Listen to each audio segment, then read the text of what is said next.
What's up, guys? Today we are going to be talking about pricing your pest control services in 2025. It's been a while since we brought out the old magic whiteboard and all that good stuff for you guys. I actually had a question from one of you, I believe either today or late last night, about, how are we pricing specifically our bundle package that we refer to as the preferred protection plan to go along with our name, preferred pest management, where it covers kind of everything that we have to offer.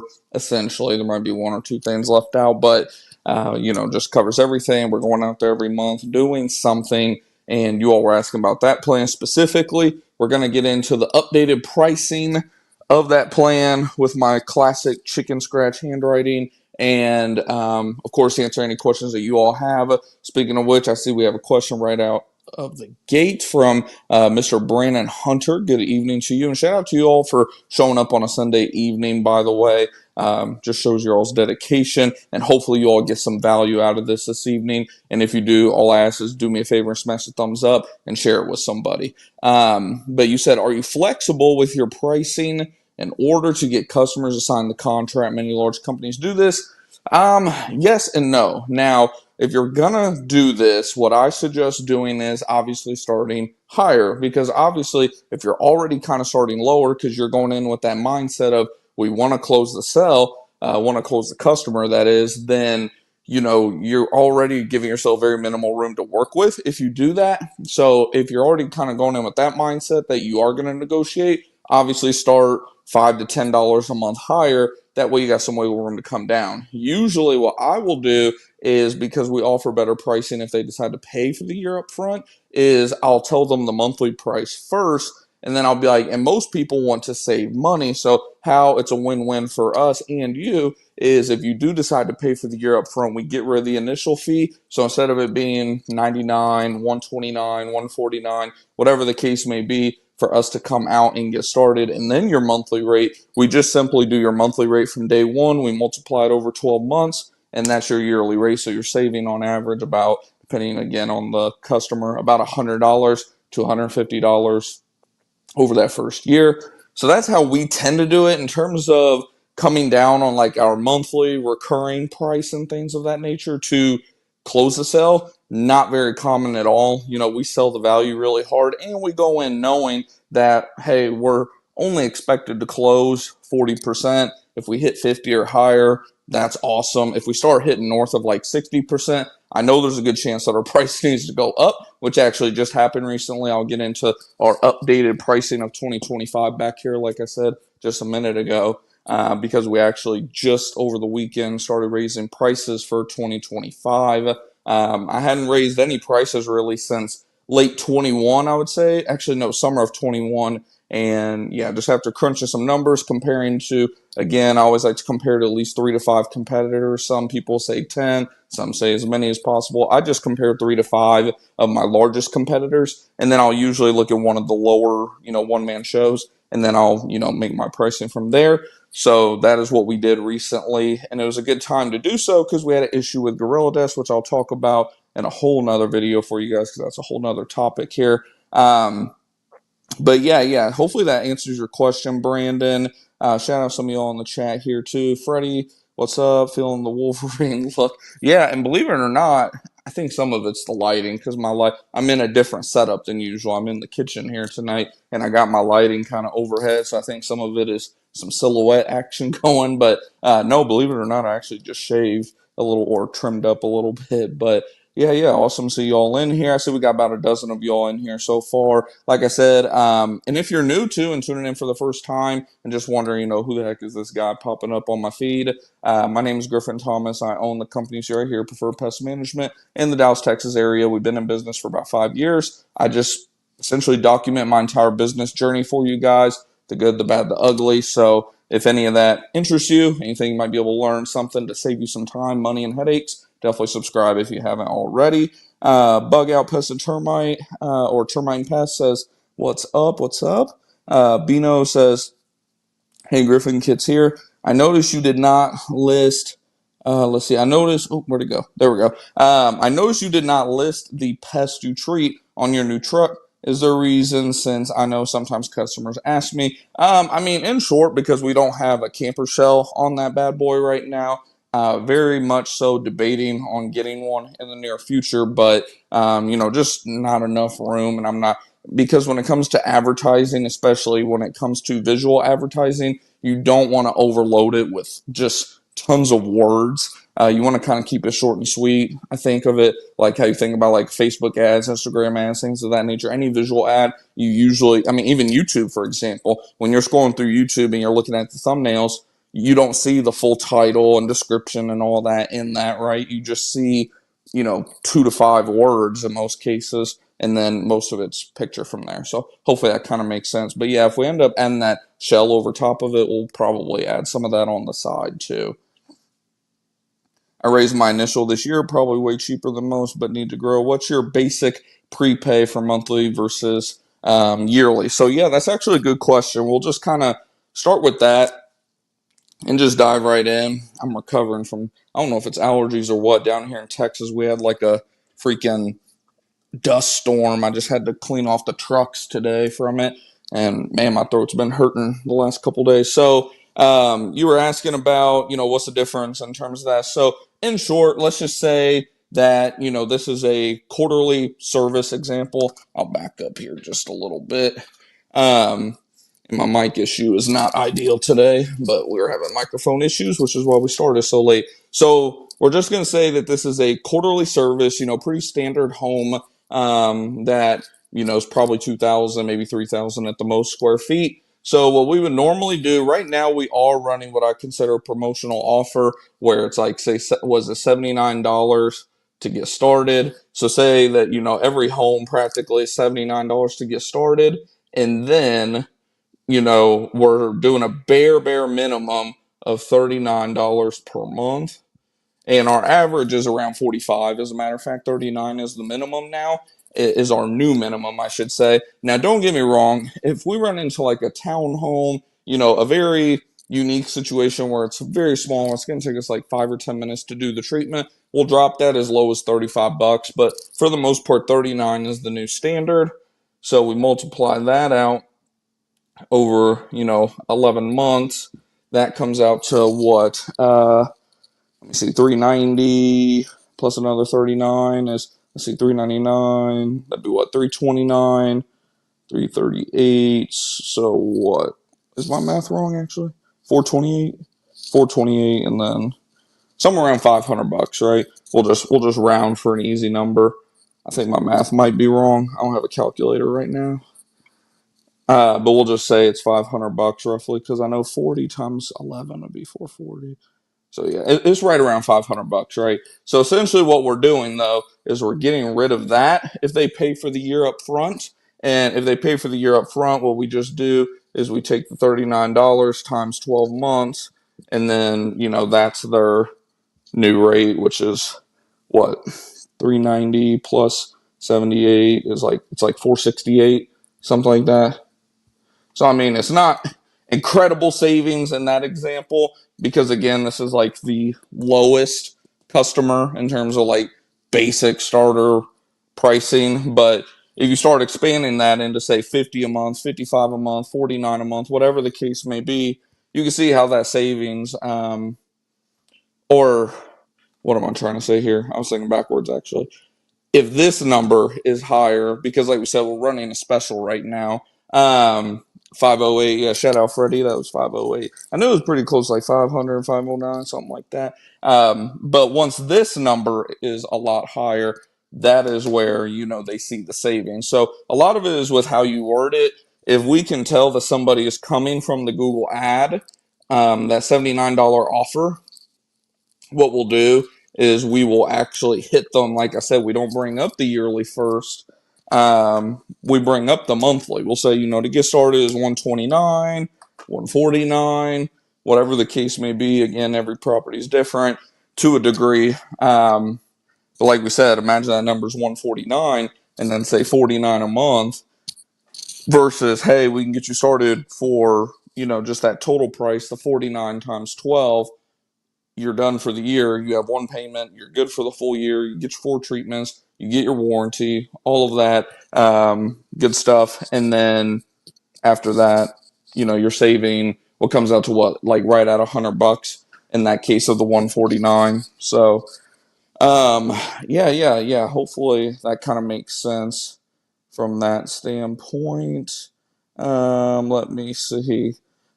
JVJ says, "Don't be afraid." Yeah, and that too. The whole "don't be afraid to lose worthless customers." Had a lady who had German roaches back in January. Got rid of them. Next service wanted me to spray the cabinets. Yeah.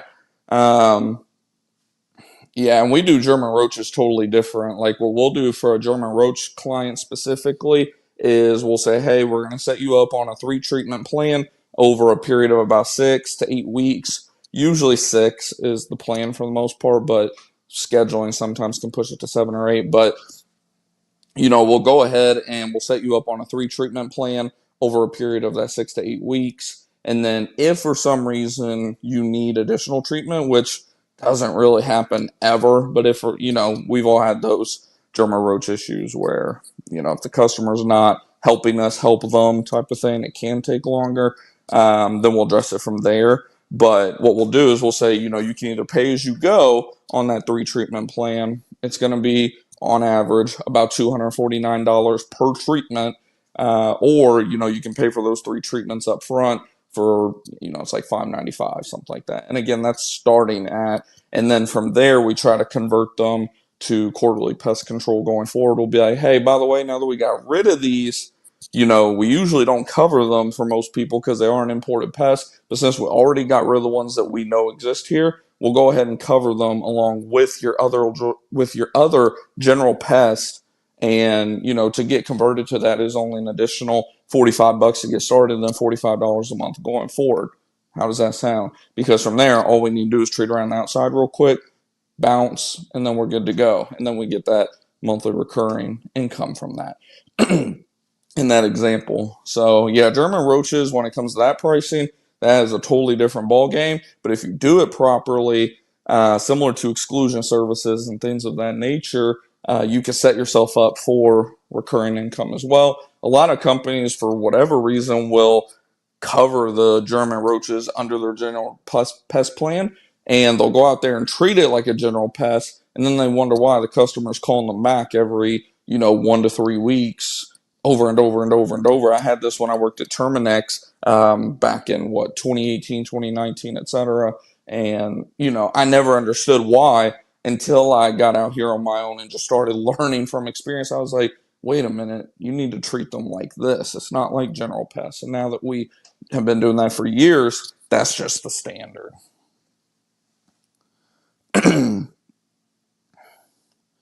That's a good question, JVJ. So, how do you repay customers that pay a year in advance but cancel? We don't. So, it says very specifically in our service agreement that all sales are final, and it says on the invoice too that both of which they sign.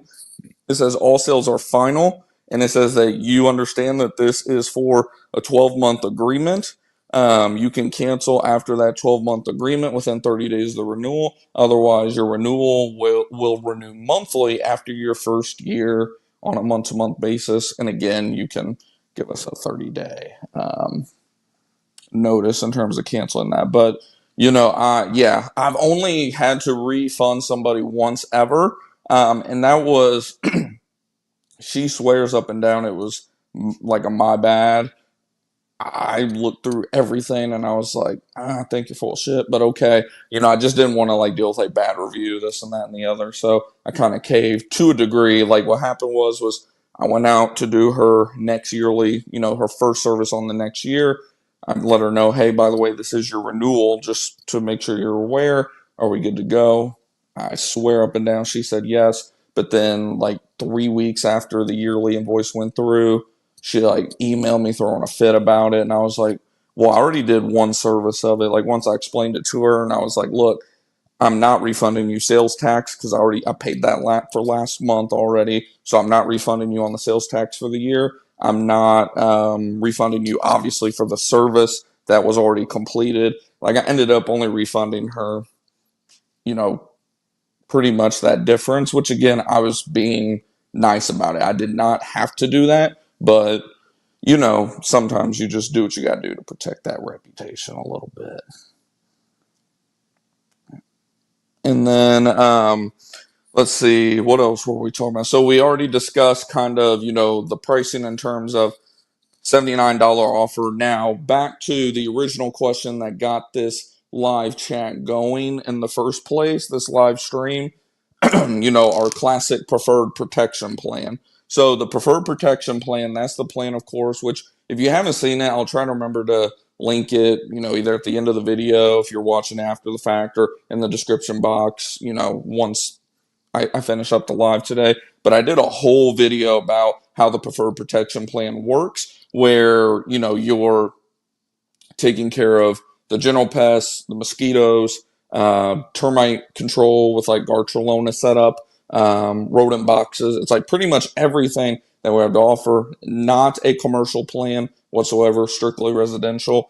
But back when we very, very first started this plan, what, like 4 years ago, we were doing it for literally as low as $99 per month. That was when we were very, very first getting started. And don't get me wrong, whenever we were first getting started, it was right before inflation started taking off and everything else.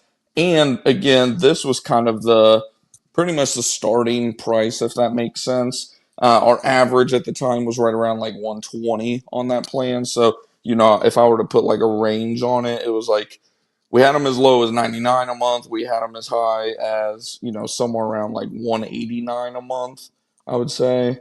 That's the highest one that I can think of right now off the top of my head because they're still a customer to this day, and we just raised their price something like $20 or $25 a month. So that one is now at like $215 or something like that per month. Our new minimum, so I'll even just give you a little drop down here just for some perspective on the increases, which again, I think our increases are very, very reasonable given how much inflation we've dealt with over the last, you know, 3 or 4 years. But that's why I waited too, because I don't really like raising prices every year. Like I like waiting every few years in the first place. I just raised rates a little bit back in early to mid 2021. So I didn't want to like raise them again in 22, 23. I was like, you know what? Inflation's kind of going crazy right now. Let's let it stabilize at some point, and then we'll raise our price to adjust for that. So that's essentially kind of what we did. So, like I said, this one is now around 215 a month on the high end. This new minimum down here is at 125 per month.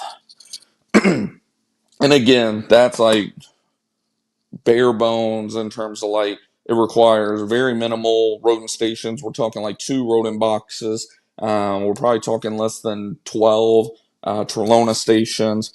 Your biggest cost is that initial cost, right? Because you're putting in the Trelona, which is like $300 to $400. You're putting in your rodent boxes. That's another $50. You're paying the technician, obviously, if you have a technician. If not, you still want to pay yourself, right?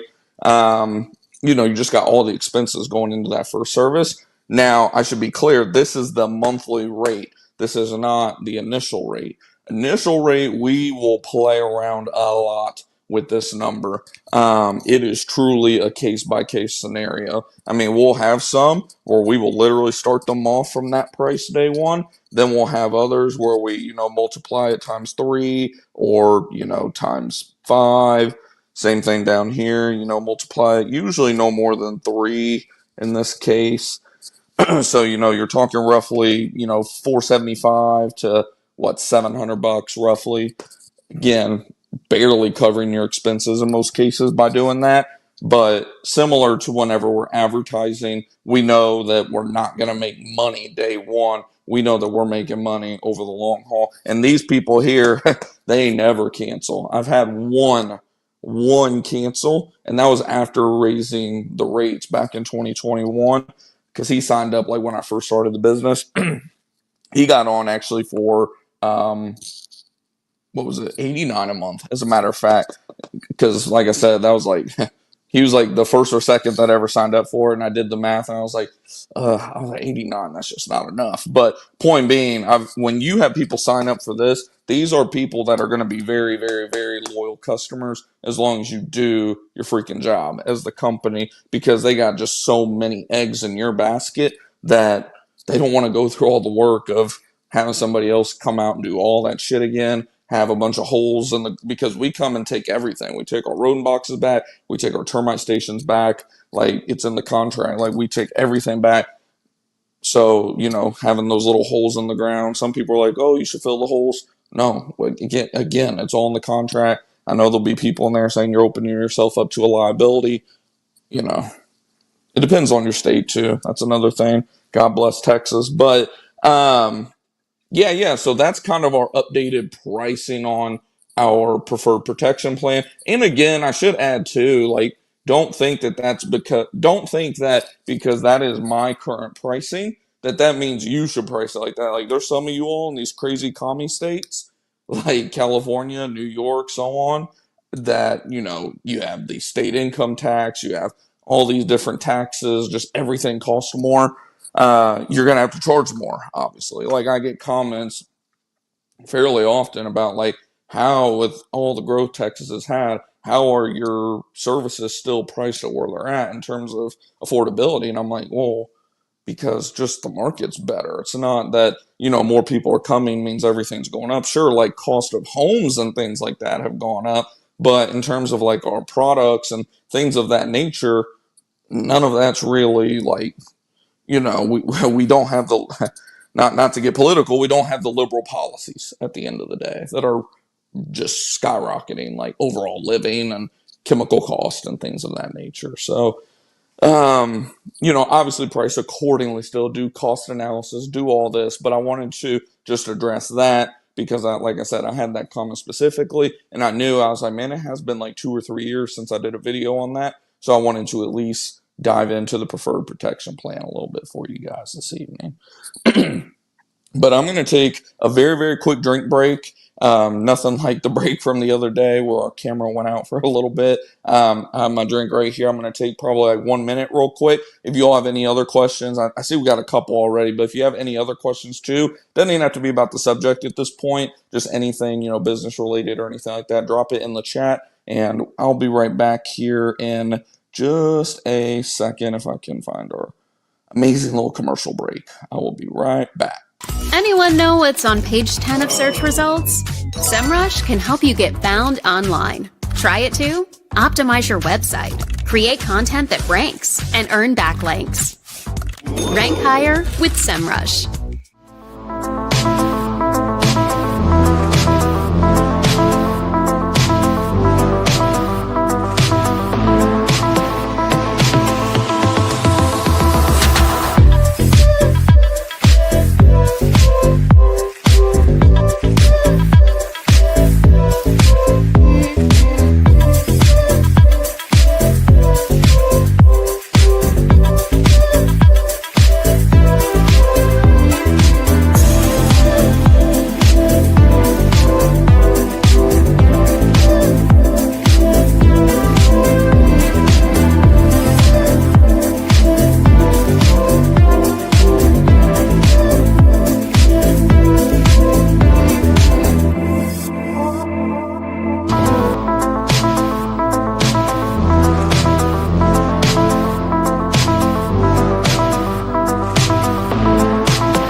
All right, we are back. Had to get a little honey action going in the throat because I could tell I was starting to talk like a horse a little bit there. And like I said, I appreciate you all bearing with me this evening. Let's see. Is your price? This is from Freddie. Says, is your pricing typical or competitive in the Texas area? I'm assuming that is low tier. No, actually, it's pretty high. Oh my gosh, I couldn't tell you. Like I always say, guys, I mentioned this probably we're 25 minutes in, probably about 15, 20 minutes ago. What I do is I judge based on our closing rate. If our closing rate gets over 50 to 60%, which sounds crazy to some of y'all I know, but if it's specifically like 60, and I'm not saying for like 1 day, 2 days a week, like if I notice for 1 to 3 months in a row that our closing rate is just way higher than usual and nothing's changed, like I go back through the recordings and just everything and nothing's changed and people are just, you know, hey, get out here. I know that we need to raise our price usually, at least a little bit. I'm not saying we need to 50% it, double this, stupid stuff like that, but I know that we probably should look at raising prices a little bit. And then from there, you just do this constant balance and act and figure out based on the consumer when your prices make sense. So, no, actually, we're at a point where ours is definitely on the higher end. I'm not going to say we're the highest, but we're definitely probably in that top like 20%, I would say. There's some where I'll be like, wow, they priced you that high. And I'll think to myself, I should have charged you more too. But for the most part, like I said, we're probably in that top quarter of companies. We're definitely not in the bottom. I mean, there's companies down here still doing the same BS from 5 years ago, $89 a quarter, as low as, I should say, or $29 a month. But I have noticed a lot of competitors starting on their websites that mention pricing like we do, the whole starting at. They've raised it to like 45, 49, where just a year or so ago it was 34. So that's going up just like us. So Bino says, how do you convince clients to keep service longer than a one-time treatment? Sometimes you just can't, unfortunately. Now, a lot of times I will convince them to, hey, if nothing else, I'm going to hit you up in the fall, or I'm going to hit you up in spring, depending on whenever they call us. I'm just going to reach out. Like, I pretty much let them know. Like, I don't BS them. Like, I let them know, like, yeah, no, if I don't hear from you before spring or fall or again, whatever, I'm going to reach out to them again, trying to convince them, hey, are you seeing something? Ooh, actually, I have been seeing blah, blah, blah lately. You see, you would have been covered on this if you just got on. And a lot of times at the minimum, you can get them to do like a every, 6 months, biannual type of treatment. But a lot of that is just being persistent with the follow up because there are going to be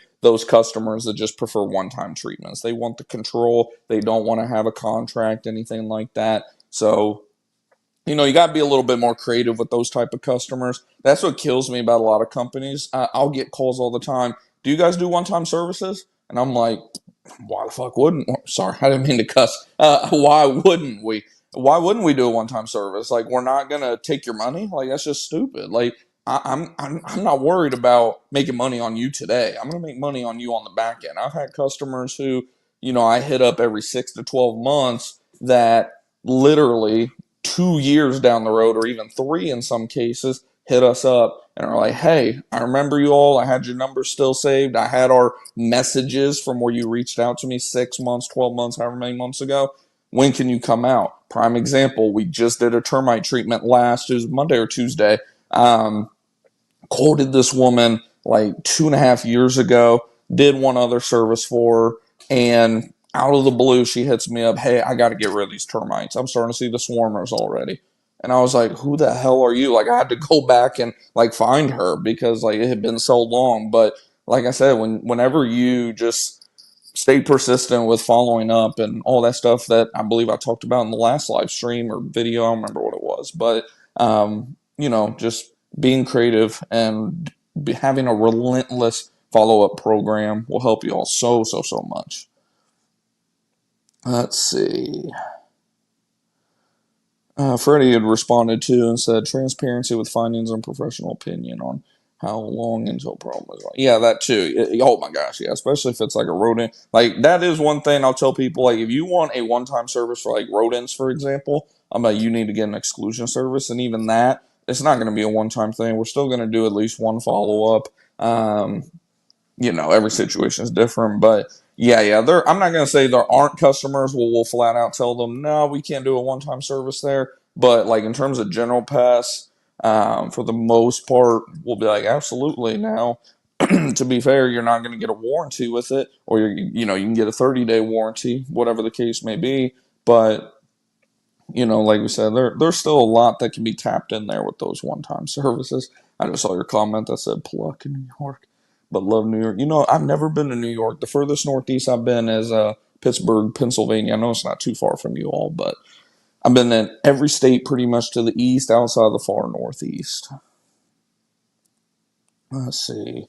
Do you get your contacts from GorillaDesk? So at this point, pretty much no, because I'm on one of the top tiers of GorillaDesk at this point. I'm on the version that's like I think 149 a month. I have two technicians on there now, so it's like 249 a month or something like that, 200 or 249. I lost track. I don't know. I just know it comes out on the 17th every month. But because I'm on that higher tier plan, just above the pro plan. I can actually like upload documents, and you might even be able to do that on the pro version at this point too. I don't know. They're releasing so many options and so many different features the last year or so that I can't even hardly keep up at this point. But we pretty much took their original one and we made some slight tweaks to it. And then they just updated it for us. They labeled it as preferred pest management document, which we know by default is like our general pest document. And we're actually going to be giving them some more here shortly for weed and fertilizer that we're going to be doing as well, specifically aeration services, like just, you know, documents saying we're not responsible if we puncture lines that aren't like irrigation lines that aren't deep enough in the soil, because we're going to be penetrating the ground roughly 2 inches, 3 at the like absolute most. And those lines should be more than 3 inches underground in the first place. But different subject for a different video. But in terms of their specific contracts, I did use them for the longest. But now that I'm able to make tweaks to them, I definitely like to, because some of the some of the wording on some of those I just don't really like. There's a lot of ways the customer can like get their money back and this and that, and I'm just like, I don't like that. So yeah, hopefully that helps you out a little bit. And by the way, let me know in the chat. I see we got about a dozen of y'all in here right now. Any of you that use what's that one that people keep telling me I need to switch to? Field routes. Those of you that use field routes, I want to know honest opinions, specifically from those of you that have used field routes versus GorillaDesk. Which do you like more, and why? What, and not just why. What is the worst thing that you have found about each platform? We're saying about GorillaDesk. We're saying about field routes, and then what is on the flip side the best thing about GorillaDesk and the best thing about field routes? Like, I'm super interested to know, because like I've told you guys, I'm not like a GorillaDesk employee or anything like that. I mean, they hooked you all up with like a little affiliate discount, but in terms of like money that I make from them, it's nothing. I mean, it doesn't even cover my monthly membership for GorillaDesk. So it's not like I'm like super loyal to them or anything either. And I just had a pretty big issue last night that cost me 3 hours. So I'm not too thrilled right now, just going to be honest. But like I said, that's a different video for a different day. Not entirely sure if I want to post it yet. But, you know, I'm always open to just anything to a degree. I just always like to hear all sides of everything. And I'm going to be blunt. I don't know that much about field routes. I've seen videos of theirs. It's just so vague. There's not a lot, and I've heard a lot of bad things. So I would love to hear from you guys too. Let's see. How are you pricing termite treatments this year? I think you said you don't treat how. Yeah. For the most part, I do not do crawl spaces. Now, that will probably change now that I'm starting to hire employees. Of course, I got to be mindful still with that. Like, I don't want to put employees in bad spots. Like, if a crawl space is just too damn small, it's too damn small. But once we get to that point, I'll definitely let you guys know about how we price crawl spaces. I did do one crawl space, which is why I don't do them anymore. Because the one I did, I was like, I will never do this shit again. But I don't even remember how I think I priced that one per peer, if that makes sense. Like I just looked at it and I was like, for me to get under there, it's going to be this much, and that was like 4.5 years ago. So I'm not even going to go over that because it's just probably not accurate information. So, but in terms of pricing overall, like slab treatments, like monolithic slabs and things of that nature. Pretty much my rule of thumb is now I'll go over no drilling versus drilling. So, say for example, let's just say this is our home, right? And we'll just say this home is 175 linear feet, right? 175 linear feet. You know what? Let's get a little more creative with this even. Boop, boop. So let's say it's got a little patio to it. And let's say we're going to have to drill this patio. So let's say out of the 175 linear feet, let's say roughly, we'll just say 20 feet of it is drilled. I don't know if y'all can see that. Okay, you can. So let's just say like 20 of this is drilled. So what I would do is I know the 175, I'm going to charge about $7 per linear foot. Now, on top of that, we still have the $20, 20 feet of drilling. We always charge, depending on, there's a lot of variables that go into this. I'll just give you an average. We'll usually add somewhere around $3 to $5. So we'll just split the difference and say an additional $4 per linear foot for that drilling.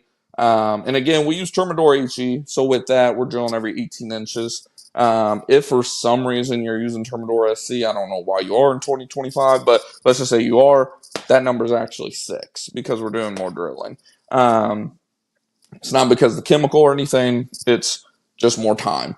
So that would be 6 in that case. But, that'd be what, an additional $80. And then you got your 175 times 7. And again, this is just hypothetical. But let's see, that'd be 700. Let me see. I got my laptop here. Let me pull up my calculator. Not feeling like a math magician tonight. Let's see. So 175 times 7 is 1225. I knew it was around like 1200. So 1225. Add that gives us a grand total of what, 1305, I believe, plus tax. If you're in a state where you collect sales tax on services, which in Texas, for God knows what reason, we are. But yeah, that's how we'd price that in that example. And then, of course, if there was no drilling in this example, we just do the 175 times 7, and then that's the price. And again, 7 too, that's an average. Got to be clear on that. Is there a bunch of freaking bushes and shit in our way where we're going to have to be rotting a lot more? Which, by the way, I prefer rotting. Let me know that in the chat too. Those of you that do termite, do you prefer rotting or trenching, and why? I prefer rotting personally. It seems like it takes longer because you're like, my God, just sitting here moving. But when you think about it, how long it takes you to trench, especially down here in Texas with this thick clay soil, it really doesn't take longer. So, yeah, another little food for thought. But, yeah, so like I said, that's just kind of an average example, but hopefully that kind of makes sense. And again, this is down here in Texas. If I remember right, Bug Out, you're in a very similar area as me. If I remember right, you're in Texas too, actually. Let's see. If you ever come to New York, look me up. Don't go to the city. I'm about 2.5 hours. Yeah, at this point, I'm like an hour and a half outside of like literal downtown Dallas. But I can't lie, I can't stand it out here. How many Google reviews do I need to start getting calls regularly? Well, that's a good answer. Good question. You're saying like 1 to 3 a week. Oh, brother, I'm looking for 1 to 3 a day just from my Google business profile at this point, at the minimum. But man, that's another loaded question too, though, because when it comes to your Google business profile, where is it at? How populated of an area is it in? How competitive of an area is it in? It's not so much the number of reviews. Like, don't get me wrong, number of reviews do matter. But like, how many reviews do your competitors have? How many per day, per week, per month, per year are they getting? How many per month, per year, per week, per day are you getting? And that's the whole review velocity. So when it comes to the Google reviews, it comes down to two things, or actually three. First one being time. How how new or how old. I didn't realize I was all the way over here. How old or how new is your profile? That's one thing. Two, at this point, I would put this over the number of reviews. Velocity. Velocity. What is velocity? How many reviews are you getting on a regular basis? How many reviews are you getting per day? How many reviews are you getting per week, per month, per year? Are you getting one batch of reviews, which looks fake as hell, and then no reviews for the rest of the year? Red flag. Not going to be seen as much. Are you getting reviews, at least a couple a month, pretty consistently, like every month you're getting a couple reviews? Let me put it to you this way. Who do you think, you can put it in the chat if you want, who do you think gets more calls? Company number one or company number two? Company number one, they've got, 250 reviews, but company number two only has, 75, we'll say. However, company number two is getting about 4 reviews per month, where I think I said company number one, company number two, I should say, is getting 4 reviews per month, where company number one got, their last time they got reviews was, we'll say 3 months ago, and they got like 30 in a week. And then that was it.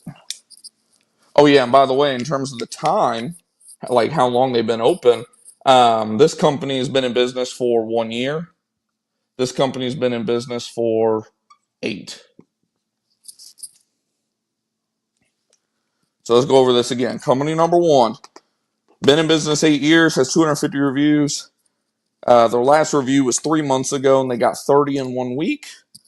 Company number two, they've only got 75 reviews, but they've been in business for only a year, and they're getting about 4 reviews per month on average. Which one do you all think is going to rank better and get more calls in today's Google algorithm? So while y'all are answering that, I'm going to get to some questions here and comments real quick too. Let's see. Officially going live with field routes in April. So yes, please definitely let us know. Feel free to email me too. We can even try to do a podcast about it or something. Which I think that podcast email should be in my YouTube like description of the channel. If not, I know it's in one of my recent posts too. Been in some nightmare crawl spaces. Yeah, I've seen some pictures of good ones, but I've seen a lot more bad ones. Let's see. GorillaDesk has good reporting, but it's not detailed. Takes forever.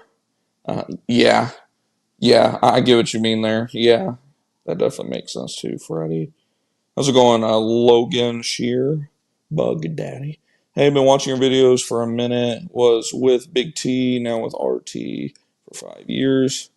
You're one of the guys that inspired me to go out on my own. Oh man, that's all. I always love hearing that. I was there. I was at Termite too before I started my own.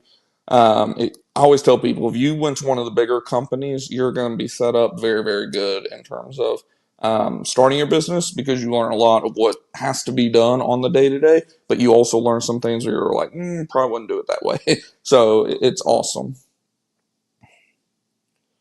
Let's see what's going on, Ryder. My man Griffin. You got? Oh yeah, he was the one that asked that. Yeah. If you just hopped in, Ryder, you'll probably want to rewind back to like probably roughly minute 4 or 5 of the stream and watch, because that was where we went into a bunch of detail on the topic of pricing. GorillaDesk has worked great. Let's see. GorillaDesk works great for me. Super fast too. I'm on Starlink. I've never had issues. Or I've never had to use Fieldglass though, so yeah, and that's kind of where I'm at too. Bug out. I've been using GorillaDesk for 4 or 5 years. I'm just always open to other things too. Like I said, within reason. Like if it's too big of a hassle to move, I probably won't anyways. But it's something that I can't say is impossible. Let's see, how's it going there, Hojat? If I'm not mispronouncing your name. In creating a Google account with an existing email address, I received the error message. This phone number has been used too many times. And the reason is that I'd used my own name at first. And I removed that one. And when trying again, it gave me this error. That's interesting. Let me read that again. In creating a Google account with an existing, talking about Google Business, I'm assuming. I received an error message. This phone number has been used too many times. And I removed that one and when trying to get. So you're trying with a different phone number and it's still giving you the phone number issue? Am I reading that correctly? If not, let me know. Either way, let me know. Freddie says number 2. Logan says number 2. You guys would be absolutely correct. Company number 2. How do I know? Because I was company number 2. And to a degree, I still am company number 2. Because right now we're at like 130, 140 reviews. We're outranking competitors with 2,000 reviews, 900 reviews, 500 reviews, 11,000 reviews. Like, we are company number 2 right now. Now, we kind of have a little bit of the time on our side now because we've been in business for let's see, we opened that business profile in October, November of 2020. So almost 5 years, obviously, because that's how long I've been in business. But there's plenty of companies, competitors of mine, who they've got hundreds or thousands of reviews. They've been in business for decades, and we are ranking ahead of them. So Bughouse says, I treat my rod like 99% of the time, unless the ground is too hard. Yeah, that too. There's that aspect too. Then I believe we should trench. And yeah. And yeah, you're in West Texas. That's right. Yeah, no, we're pretty similar then from that aspect. Let's see. I only have one phone number, and I need to. Okay, so you're using the same phone number then, it sounds like. So it's the phone number that's the issue.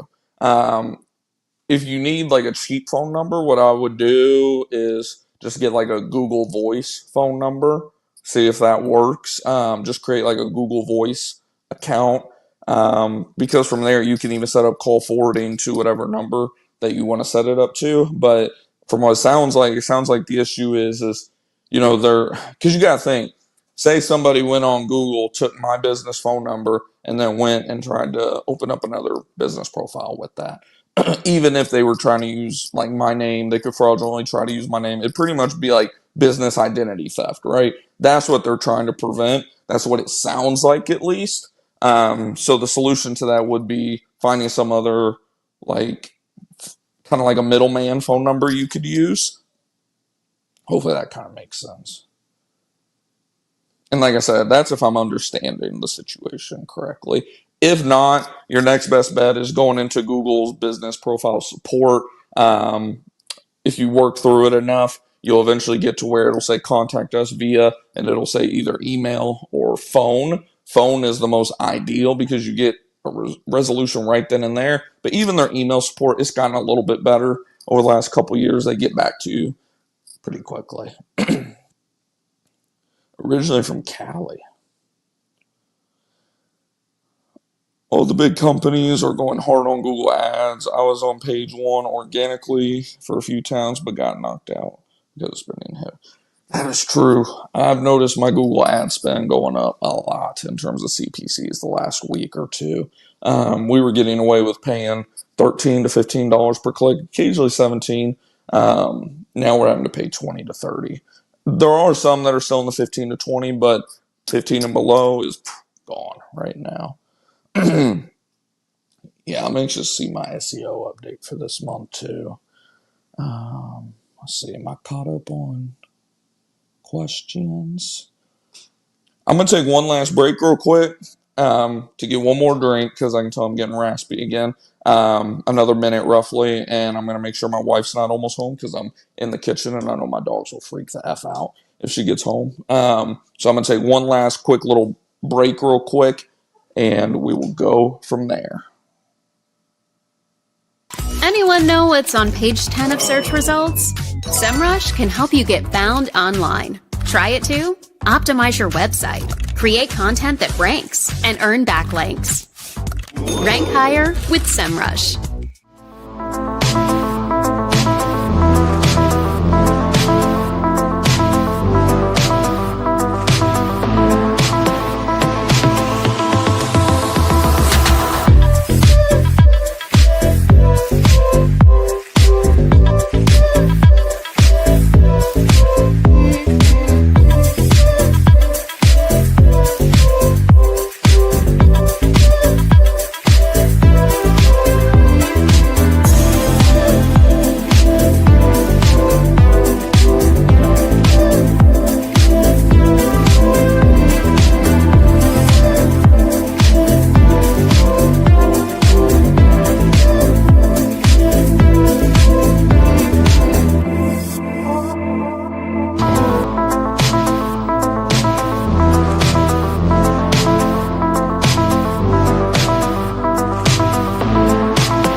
Are we back? There we go.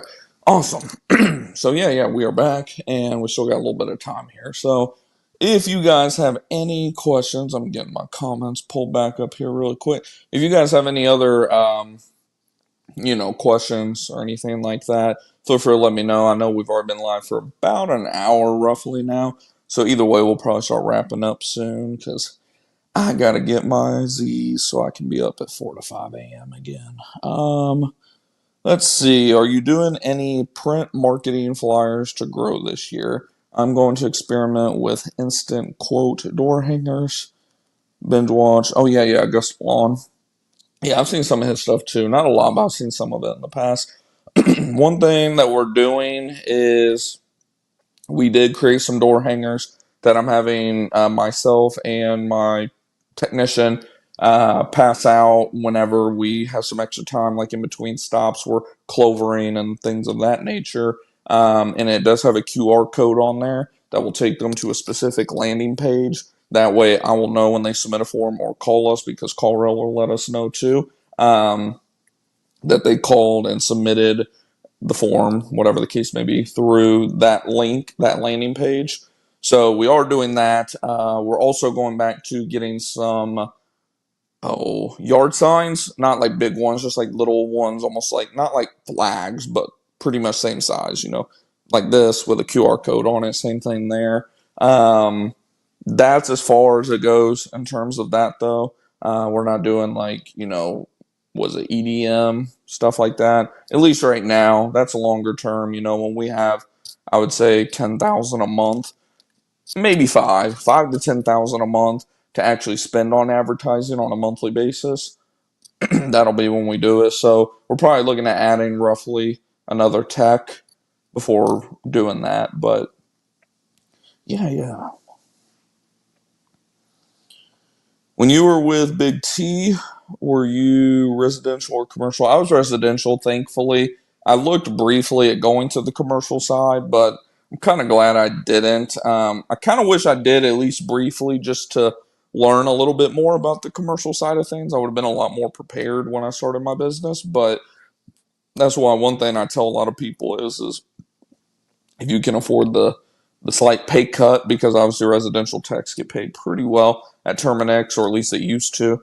If you can afford the little pay cut briefly, go into each side of the business. Go into termite for a little bit, go into exclusion even for a little bit, go into commercial, like go into all these different areas of the business that you can.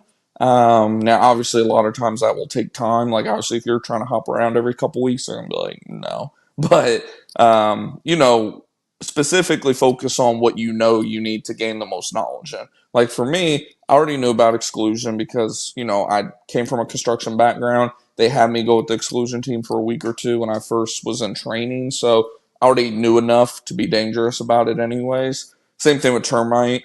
So all I really wish I had more experience of was the commercial side, but it was hard to pass up on that residential pay because, man, I mean, there was my last year, I was off, what was it, 3 months or something like that out of the year on FMLA, and then I didn't work there the end of October, November, December, and I still made like $62,000. So I pretty much didn't work there 4 or 5 months in total and made like $62,000 that year. So, it was hard to pass up on that type of pay. And that was back in like 2019, 2020 too. So I don't even know what it would be now. Let's see. How's it going, Omar? Any advice on a good software? My boss is all paper. Whew. And he's retiring by the end of the year. Hallelujah, it sounds like. He's leaving the company under your name. Congratulations. Sounds like you're going to be an owner, so that's awesome. If you're talking about in terms of just overall keeping track of all those customers and everything, GorillaDesk is who we use right now. We've been using them for about half a decade now, and the platform has definitely improved 10x since I've been using them. I have a little grudge with them right now just because I had a glitch happen where, like I said, I'm probably going to do a whole video on it. I just don't want to do it while I'm kind of agitated because I want it to be like, let everything unfold first. But we had an issue with our auto payments going through on the 15th yesterday, and I had to spend like 3 hours going in to every single customer. And pretty much deleting out the old invoice, putting in the new automatic invoice because it's automated, right? We have it connected with Stripe, and at 9 a.m. on the 15th, all those are supposed to get charged. And it usually takes about 10 minutes or so for all of them to get charged automatically. But I noticed by 10 a.m., nothing went through. Like 2 invoices did. It was the weirdest thing. Like 2 invoices did, but like nothing else did. And I was like, that's weird. So then I was like, maybe it was daylight savings, right? And I was like, this is the first month with daylight savings. I was like, so maybe their thing's off by an hour or so. Well, then I checked it at noon. Still nothing. Reached out to support. I don't know if they were off for the weekend or what, but I haven't heard back from them yet. And like I said, I'm giving them benefit of the doubt, like I always do, because I never have like issues with them, and I've never had this issue before, so I wouldn't expect to ever again. But it wasted 3 of my hours on a Saturday, so I'm not thrilled about that. Even though I work every day anyways. But my whole point is like definitely look at every platform, be very, very critical of all of them. If you do want to try GorillaDesk, you can. We have an affiliate link for you guys, and that just shows that, like I said, I'm not like super loyal to any of them. At the end of the day, like I tell you all the truth about everything that I use, the good, the bad, the ugly. But if you do, Omar, want to like try it out, they have hooked you all my viewers up with a free 2 week trial of the pro version, which is pretty much, it's like the second to best option that you can get. They have a cheap version that I wouldn't even suggest using, then a version that's something like $99 a month, the pro version, and they're letting you try that version for free for 2 weeks. You don't even have to put a credit card in or anything. And you can try it out if nothing else, see if you all like it. Um, and like I said, in full transparency, it is an affiliate link. I get something like 20% of it the first year that you're signed up, and that's it.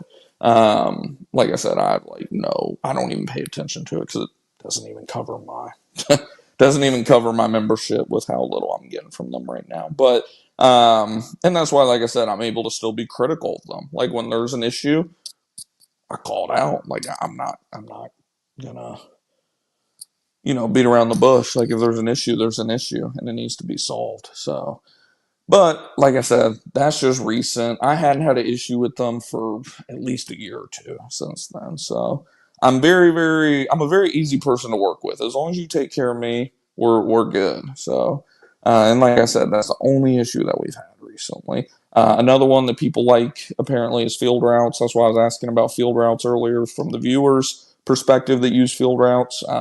Any perspective on field routes is appreciated. I'm not even remotely looking at changing right now or anything like that. But like I said, I always keep doors open. Whatever's best for the business at the end of the day. Let's see. Oh yeah, and not just CRM because that's from a CRM side. Because you said software, I was just assuming that you were talking about CRM. But obviously, other ones you're going to want are like QuickBooks for marketing tracking, CallRail. At some point, you're going to want like business routing of phone numbers and things like that. So that's where you'd use like an OpenPhone. GorillaDesk also has their own VoIP service that uses OpenPhone on the back end to connect everything. There's multiple ways you can go about doing that, but OpenPhone is usually like the cheaper introductory level of doing that. What else? What else? What else? I know I'm missing some other softwares. At some point, you'll also want to use something like oh my gosh, why am I having a total brain fart right now? I was looking at my laptop to see if hopefully it was pulled up in a tab somewhere, but it's not. Um, Intuit owns it now.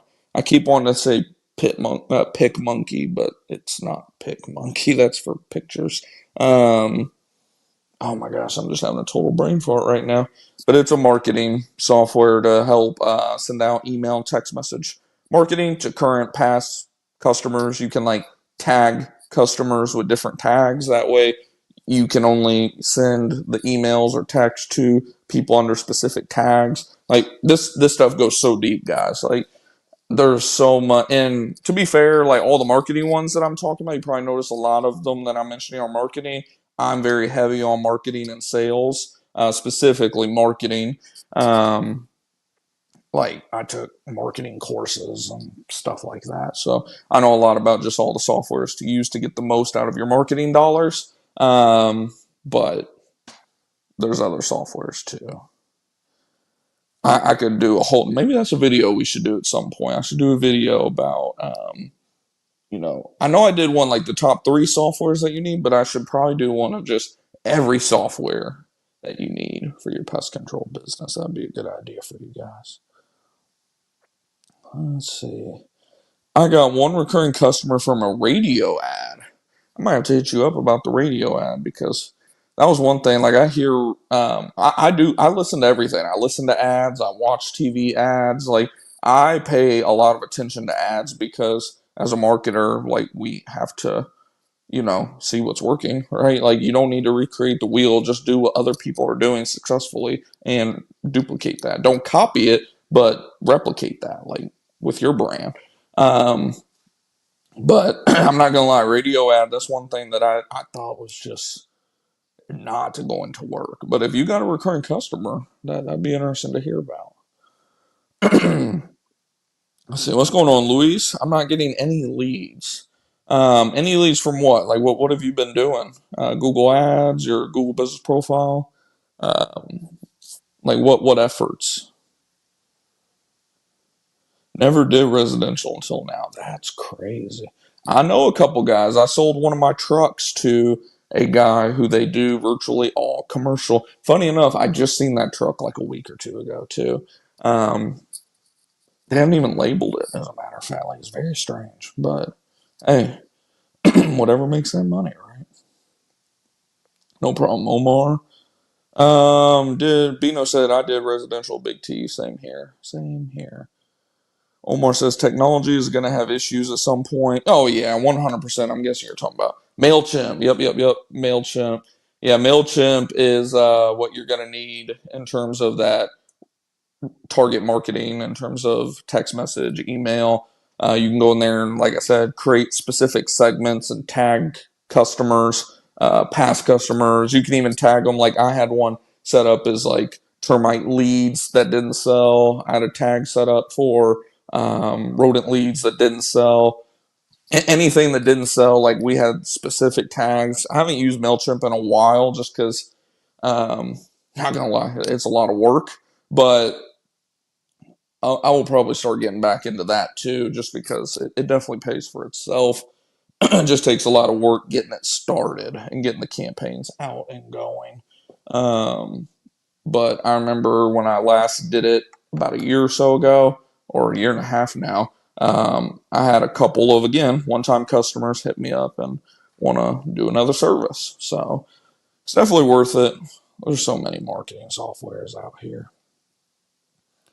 Let's see. Yeah, technology is going to have issues.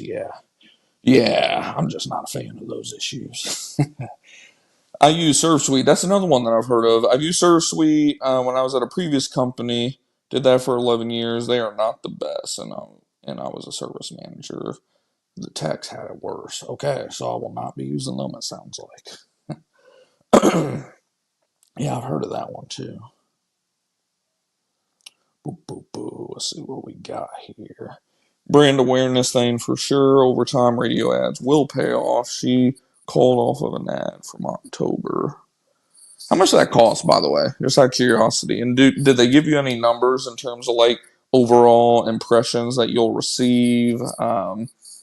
What times a day your ad's gonna play? Like what metrics did they give you? And did they do like continual reporting or anything like that? Like that's a whole nother aspect of it. Is like, do you create another phone number for tracking and call rail?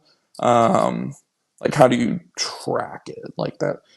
I got a lot of questions. Like, at least with video ad and things like that, you can set up like a QR code people can scan to go to a specific landing page.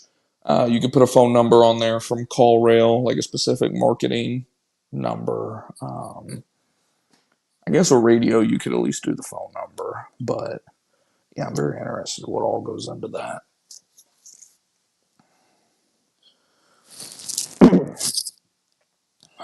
Man.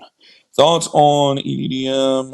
How has that worked? So I've never done EDDM. I was just talking about that a little bit ago. That's something that's more of a long-term play for us. I want my ad budget to be a bare minimum of like $5,000 to $10,000 a month before diving into that, because that is a velocity game. Like, you can't just do one or two campaigns and think that that's gonna, just like any ad campaign, right? Like, if you do one Facebook ad, two Facebook ads, 10 Facebook ads, you're probably not going to make much money on them. But if you do 100 of them, 50 of them, the more that you do, the more reps you're going to get. Now, obviously, if you're hiring out an agency to do all of it for you, you should see results pretty quickly. But, we do all of our marketing in-house. Therefore, there is somewhat of a learning curve to all of it. So anytime I dive into a new field of marketing, I always do about 500 hours of research first and foremost, learning from other people's mistakes, what worked for them.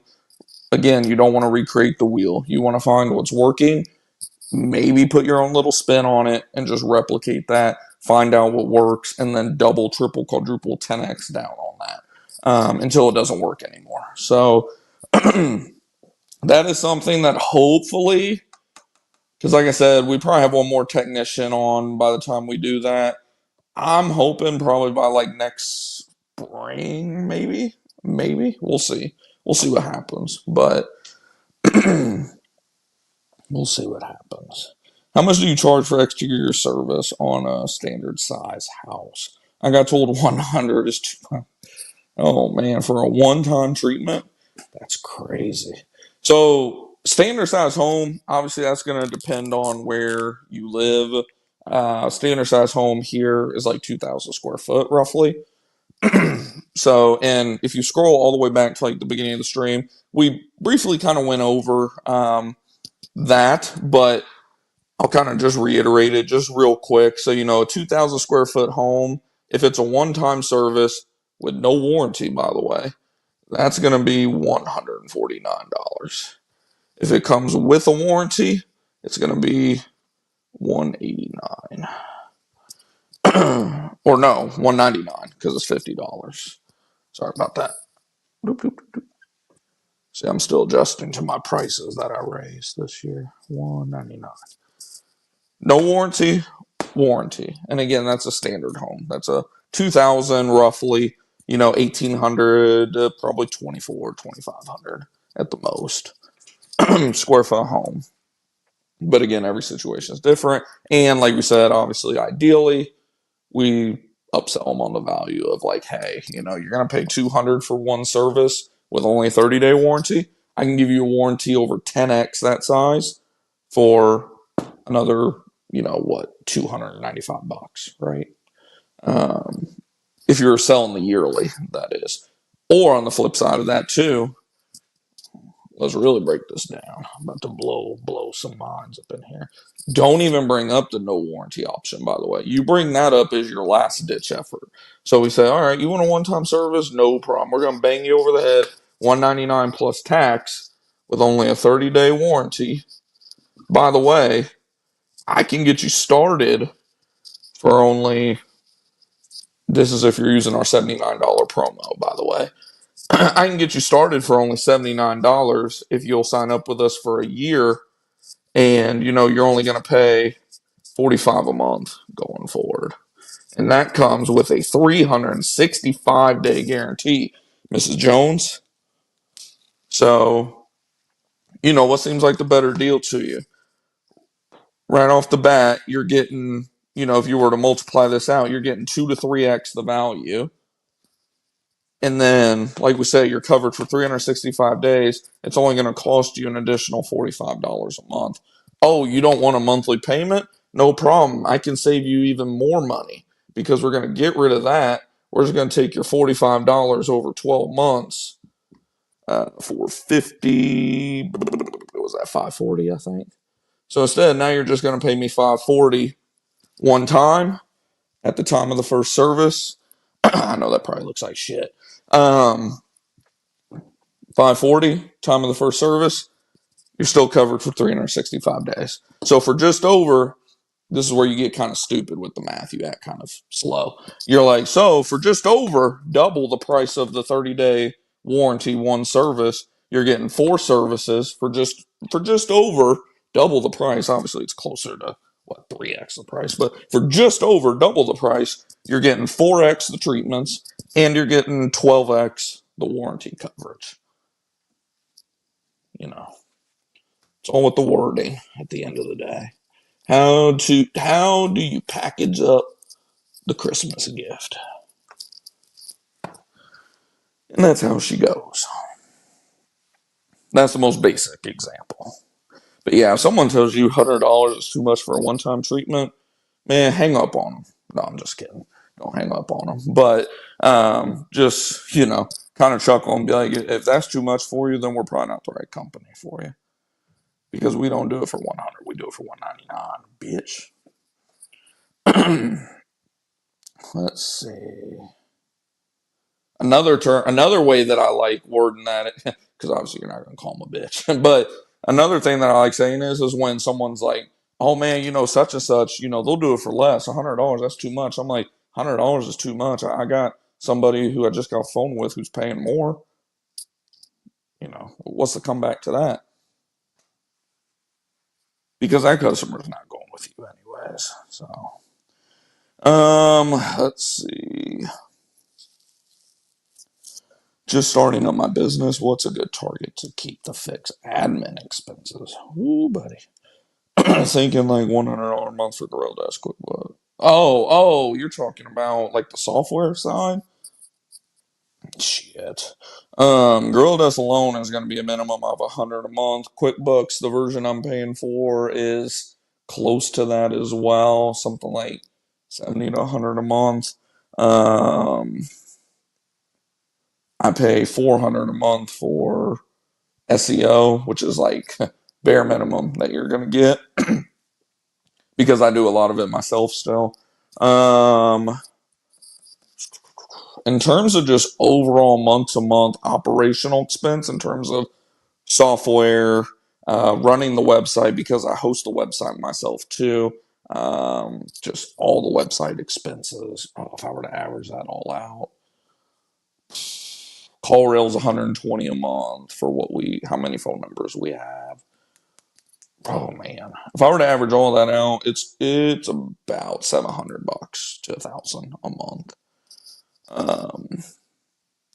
Now, to be fair, did I start with all that? No.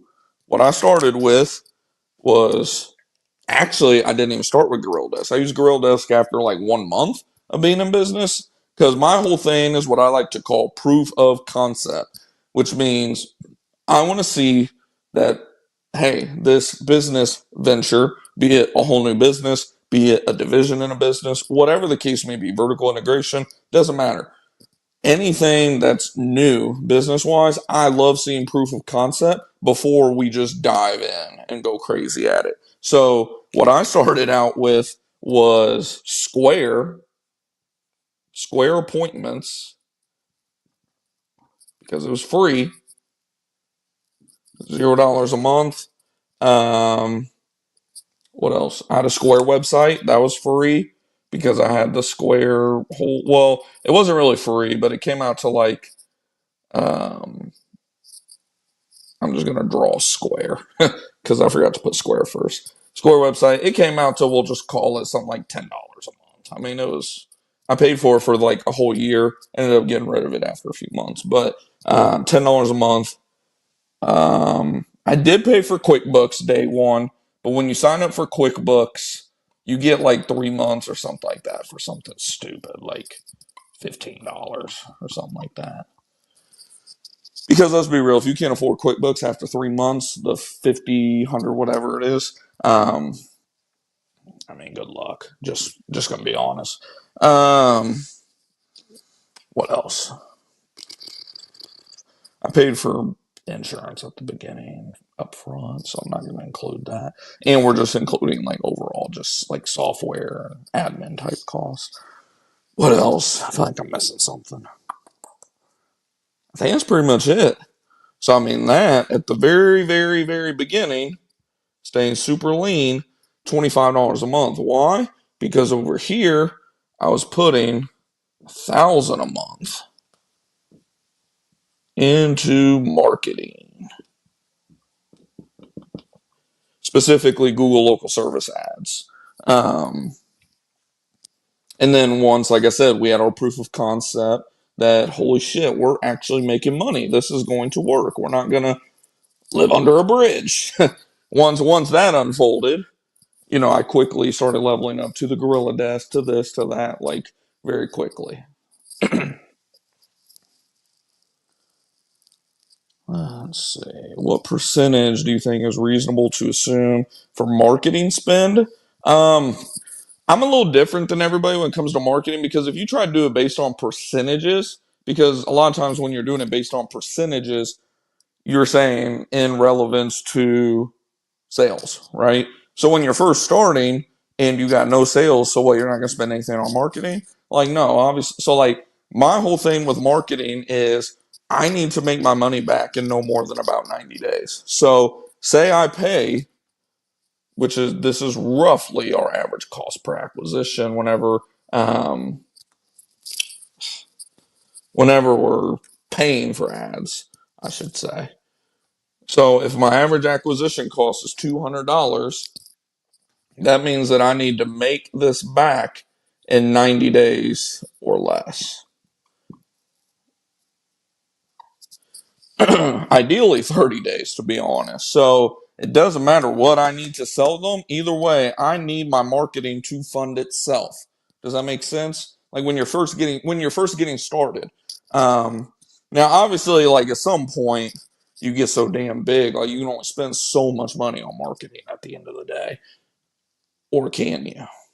To be determined. We'll see as we continue to get bigger. But um, that's kind of my rule of thumb when it comes to marketing. And I have a bunch of videos on this channel about like how we do Google ads, Google local service ads. I'll be doing more videos about that in the future too. But yeah, my rule of thumb is like ideally 30 days. But if we can make that money back in 90 days, I'm not like pissed off about it. What do you charge monthly for recurring service? Where'd that go? Oh, what do you charge per month for recurring service? I assume quarterly. Yeah. The one, if you're talking about what I was referring to earlier, that was like a quarterly service. If it was monthly, our monthly recurring service anymore starts at a bare minimum $79 per month. Brother Daniel says $1,000 a month seems expensive. Could you do 100? Yeah, yeah. And I think I just kind of answered that. But like I was just saying, I mean, could you? Sure. Would you want to long term? Absolutely not. If y'all haven't seen my video I did, what, about a month ago now, about like 3 books you should read, definitely check out that video because there's a book in there called Buy Back Your Time. Who's it by? Dan Martell. Talks about, whenever you're leveling up in business, don't hire specifically for looking to grow your business. Hire to buy back your time, because by buying back your time, you are literally going to be growing your business, because the more time that you have, that's more time you can put into the business, which is going to make more money for the business. Like I said, it's a very good book. It like totally just changes your mind, or not mind, but your aspects, your beliefs on time and money and things of that nature. But yes, when you're first getting started, absolutely. Like I went over right there, it was what, 25 a month or something like that. And then, like we said, from there you can start leveling up. If you got $100 a month from day one, I would do the GorillaDesk basic version to at least get started. Like I said, I hate that version. It's pretty limited, but it has enough to make your life a lot easier in terms of, just having the jobs all right there, everything like that. And just everything in one spot makes it way easier. So, like, if you're going to start with that bare minimum budget like that, $100, I'll do the 50 a month on the basic GorillaDesk plan. I would, which by the way, like I said, you all can try it for free. The pro version for 2 weeks for free with that link in the description box. But I would start with that first and foremost. After that, I would get QuickBooks for obvious reasons, because that, like we said, first 3 months you get it for like $15 a month or something like that. I don't have a link for that right now, but maybe someday. Um, but either way, that's pretty much available all the time for like $15 a month. So right now you're up to 65 a month. Then obviously you're gonna need website hosting. You can either pay for that for the year, or you can pay 4 months a month.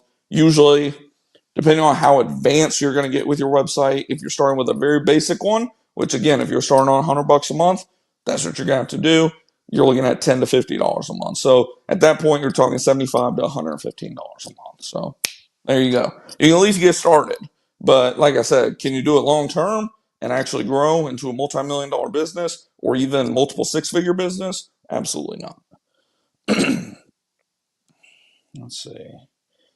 I made 200K a year as a tech consultant, but I'm trying to transition, so I'm trying to accelerate the growth. Yeah. Yeah, that makes sense. Let's see. How much a newly started pest control one-man show should expect income first year? That's another thing that's going to vary widely based on how much time, effort, money you're going to put into the business. You could make no money. My first year, we went to 6 figures in terms of sales. Bring home that year was probably around like 54, something like that. I forget the exact number on it, but it was over 50. I remember. Um, yeah, it was over 50, maybe even more. But usually with being a one-man show, you're going to look at netting around 50%. And then the more you do in sales, the smaller your margin is going to get, because your operational expenses are going to go up naturally. Let's see. So going in, I'm aiming for 2,000 a month in the marketing, a mix of EDDM, and then the rest in the Facebook. I'm not gonna lie, I don't like Facebook ads personally, but yeah, I don't know. Then again, I'm not like a pro at Facebook ads. Like Facebook ads is one of my least what's the word I'm looking for? Like, least skilled at. I've done plenty of Facebook ads and I have had results with Facebook ads, but I have much better success with Google ads than I do with Facebook ads personally. I was just joking. Oh, okay. I see what you did there, brother Daniel. For those that don't like to read, ChatGPT and ask it to summarize book ABC, then just ask for more details on what you want to learn. I never even thought about that. I love ChatGPT, but man, like there's so many things you can do on there that even I just go, fuck, why didn't I think about that? Another hack for those of you that don't like to read, because one, you should read. What I do to read a lot quicker, and I notice I retain a lot of the information better, is I get the audiobook version. Like I have an Audible subscription because it's like $15 a month, and then you get like a free book out of it every month in terms of audiobook credits. um, it may be more than that. Like it's 15 to $20 per month. And what I'll do is I will listen to the audiobook while I'm reading at usually about a 2x speed, 1.5 to 2.5x speed, and I get through like a book a week that way. And you retain a lot more information. At least I do. I get a lot more information out of it when I do that. Study music. How do you price for pest control services? That is such a loaded question because it's like general pest control or pest and termite, pest and rodent, the preferred protection plan. We actually went over quite a bit. We've been live for about an hour and a half now. If you go back to about the 5 minute mark to about the 30 to 45 minute mark, I went pretty heavy on pretty much all of that, as a matter of fact. But if you have like a more narrow down question, feel free to follow up. Let's talk sometime. Hit me up when you get time. Yeah, no, like I said, those of you that want to hop on the podcast too, just shoot me an email at that podcast email, and we can look at setting something up on the schedule. Let's see. What do you think about this? My pest control business is a side hustle. I'm getting Google reviews from tenants at my day job as a property management employee. Do you think? Let me read that again. Let's see. My PC business is a side hustle. I'm getting Google reviews from tenants at my day job. Probably not, just because Google can see where, in terms of the location, those reviews are coming from. It's not just about like it'll probably help a tiny little bit, but let's just say, for example, let's just pretend the square is a map. Let's say your business, just hypothetically, let's just say this is, 10 miles by 10 miles. I know that it's not proportionate, but let's just pretend 10 miles by 10 miles by 10 miles. And let's say your business is over here where this B is. So, about 8 miles or so out this way. And then let's say that your work, we'll just label it as job, is over here. And like you said, let's say you're getting a bunch of reviews right here, right here, right here, right here, right here, right here, right here, right here, right here, right here, right here. There's a bunch of reviews right here, but you're not getting any reviews anywhere over here, or even over here, or even over here, or even over here. Like you're not getting any reviews. You're just getting it right here. That is going to throw up a bunch of red flags to Google. And long long term, not a good play at all. I would be very careful with it. As some of the young bucks like to say, tread lightly. I would tread lightly on that. Um, Very, very, very risky to do. And if you're gonna do it, at least try to keep it proportionate in terms of making it look more natural. Like get reviews from elsewhere as well. Like say it's only a handful of them, and you're still getting 5 reviews out here, 1 or 2 here, 1 or 2 there. Like you're still getting consistent reviews.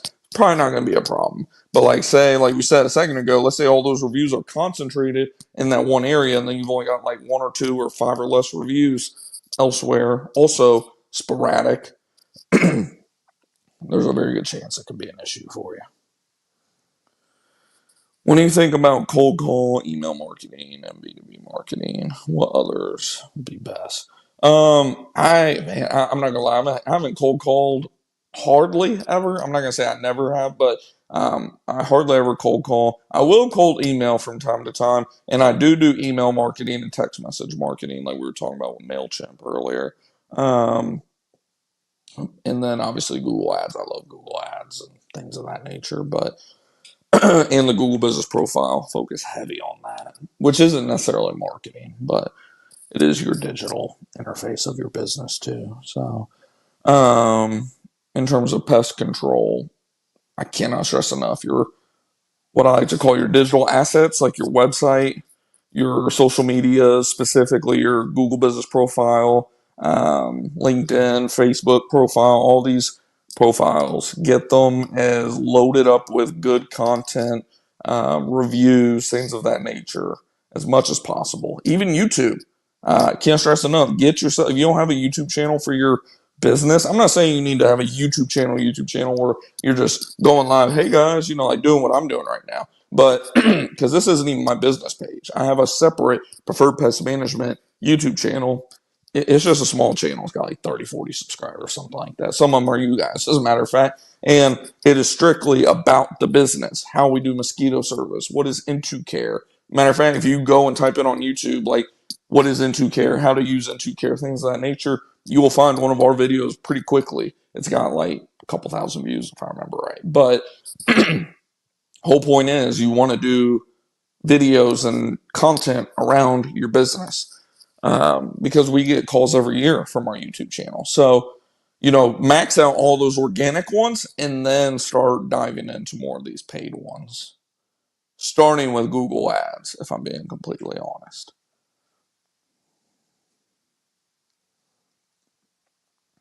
Let's see. Do, do, do.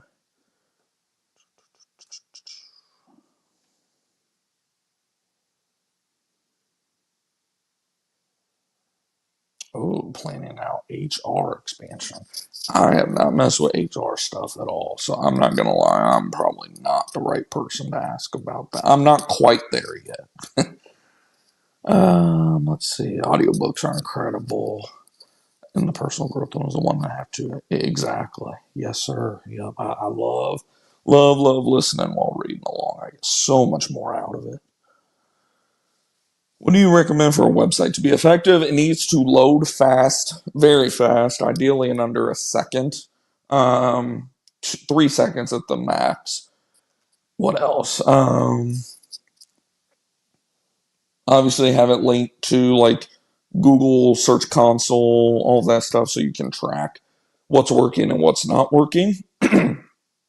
And obviously, for God's sakes, make it mobile friendly. If it's not mobile friendly, good luck getting that website to convert, which most sites anymore in today's world are. But you'd be amazed how many websites, I'm sure you all have seen them, not just in like the pest control industry, but just in general. How many websites have you came across where you're like, dude, this website fucking sucks on mobile? Like, I will never go back to this website on my phone again. Like, there's plenty of them. So, I would say those are the three main things. Make sure you got tracking and everything set up properly with Google Search Console, Google Analytics, and all that. Make it as fast as possible, and like I said, mobile friendliness, and then obviously the whole SEO side too. Rate my Google My Business and website, Easy Buzz, and Pet. Oh, look it up real quick. Give me just a second, Jeff. Haven't done local service ads, but I'm going to start getting into it in the next few weeks. So let's actually look up here what is it? Easy Buzz. Let's see. I'm gonna get it pulled up on my laptop here. Easy Buzz. Is it like Easy Buzz Pest or just Easy Buzz in general? And you said Bethlehem, Pennsylvania. I didn't even know that was a real town. Let me see. Well, in Pennsylvania, I should say. Bethlehem. Oh, Easy Buzz It. Okay. Easy Buzz It, Pennsylvania. Okay. Let's see. And matter of fact, no, I'm not going to do that actually. I was going to say I can probably actually pull up the screen from my laptop, but then it would mess with my audio, so I'm not going to do that. Let's see. And how long have you been in business too, by the way? Because let's see, you got 33 reviews, 4.9. Have it listed as a service area business, which makes sense because Google's really cracking down on homes. Let's see. You have some updates. Now, you haven't had an update since February. So I would definitely get a little more consistent with your updates, at least one a week, ideally. I would post more photos. Photos you don't have to be as regular with, but at least, periodically throughout the year. Have some more photos. Your socials. Oh, okay, you do have socials. You have Facebook on there. Okay. I was making sure you did have socials attached. Overall, it's not too bad, depending on how long you've been in business. Let's see. 2 weeks makes a year. Yeah, I mean, it's not horrible. 33 reviews in just under a year. A little bit under one a week. I would like to get at least to one a week if possible, but at least in terms of on average. I mean, like I even say, I go weeks in some cases without reviews, but I'll get like 2 to 5 reviews in a week, and then maybe one review the next week, and then no reviews the next week, and then 3 to 5 the next. Like when I say one a week, I'm saying like one on average. Like if you can get to where you're doing 50 to 100 reviews a year, that'll help you big time. But like we said, don't try to get them all at once. Just try to.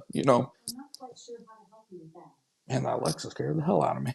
Um, what was I saying? Oh yeah, don't try to get them all up front. Like, just do it as you are able to. Just every time you come in contact with a customer that hasn't left a review, hey, leave me a review. Leave me a review. Like, just be upfront about it. For me, it's a lot easier now because I have a technician going out there and doing it. And I told him straight up, I said, tell your customers, hey, it mean the world to me if you leave a review that mentions my name. Because, not gonna lie, you get $10 off, and I get a $10 bonus if you put my name in the review.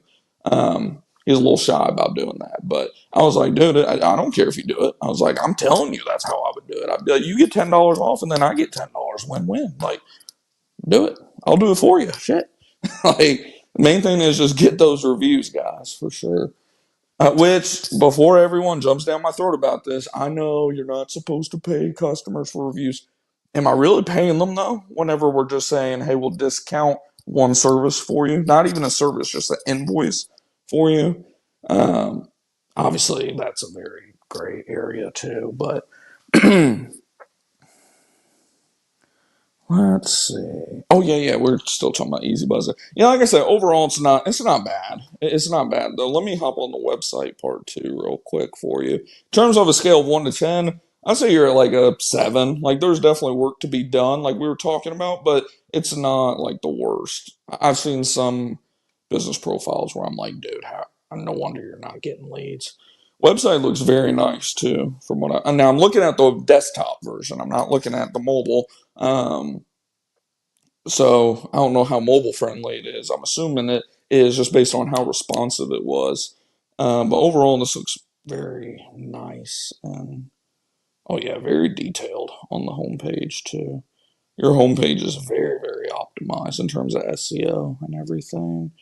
Let's see who designed this. Pest Peak, it says. Okay, I've never even heard of Pest Peak, so that's good to know.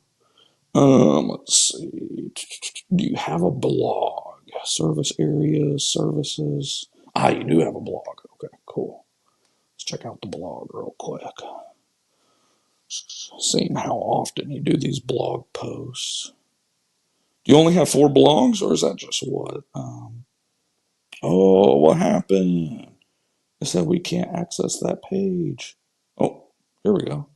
I don't know what happened. It said we couldn't access the page, but then it loaded it.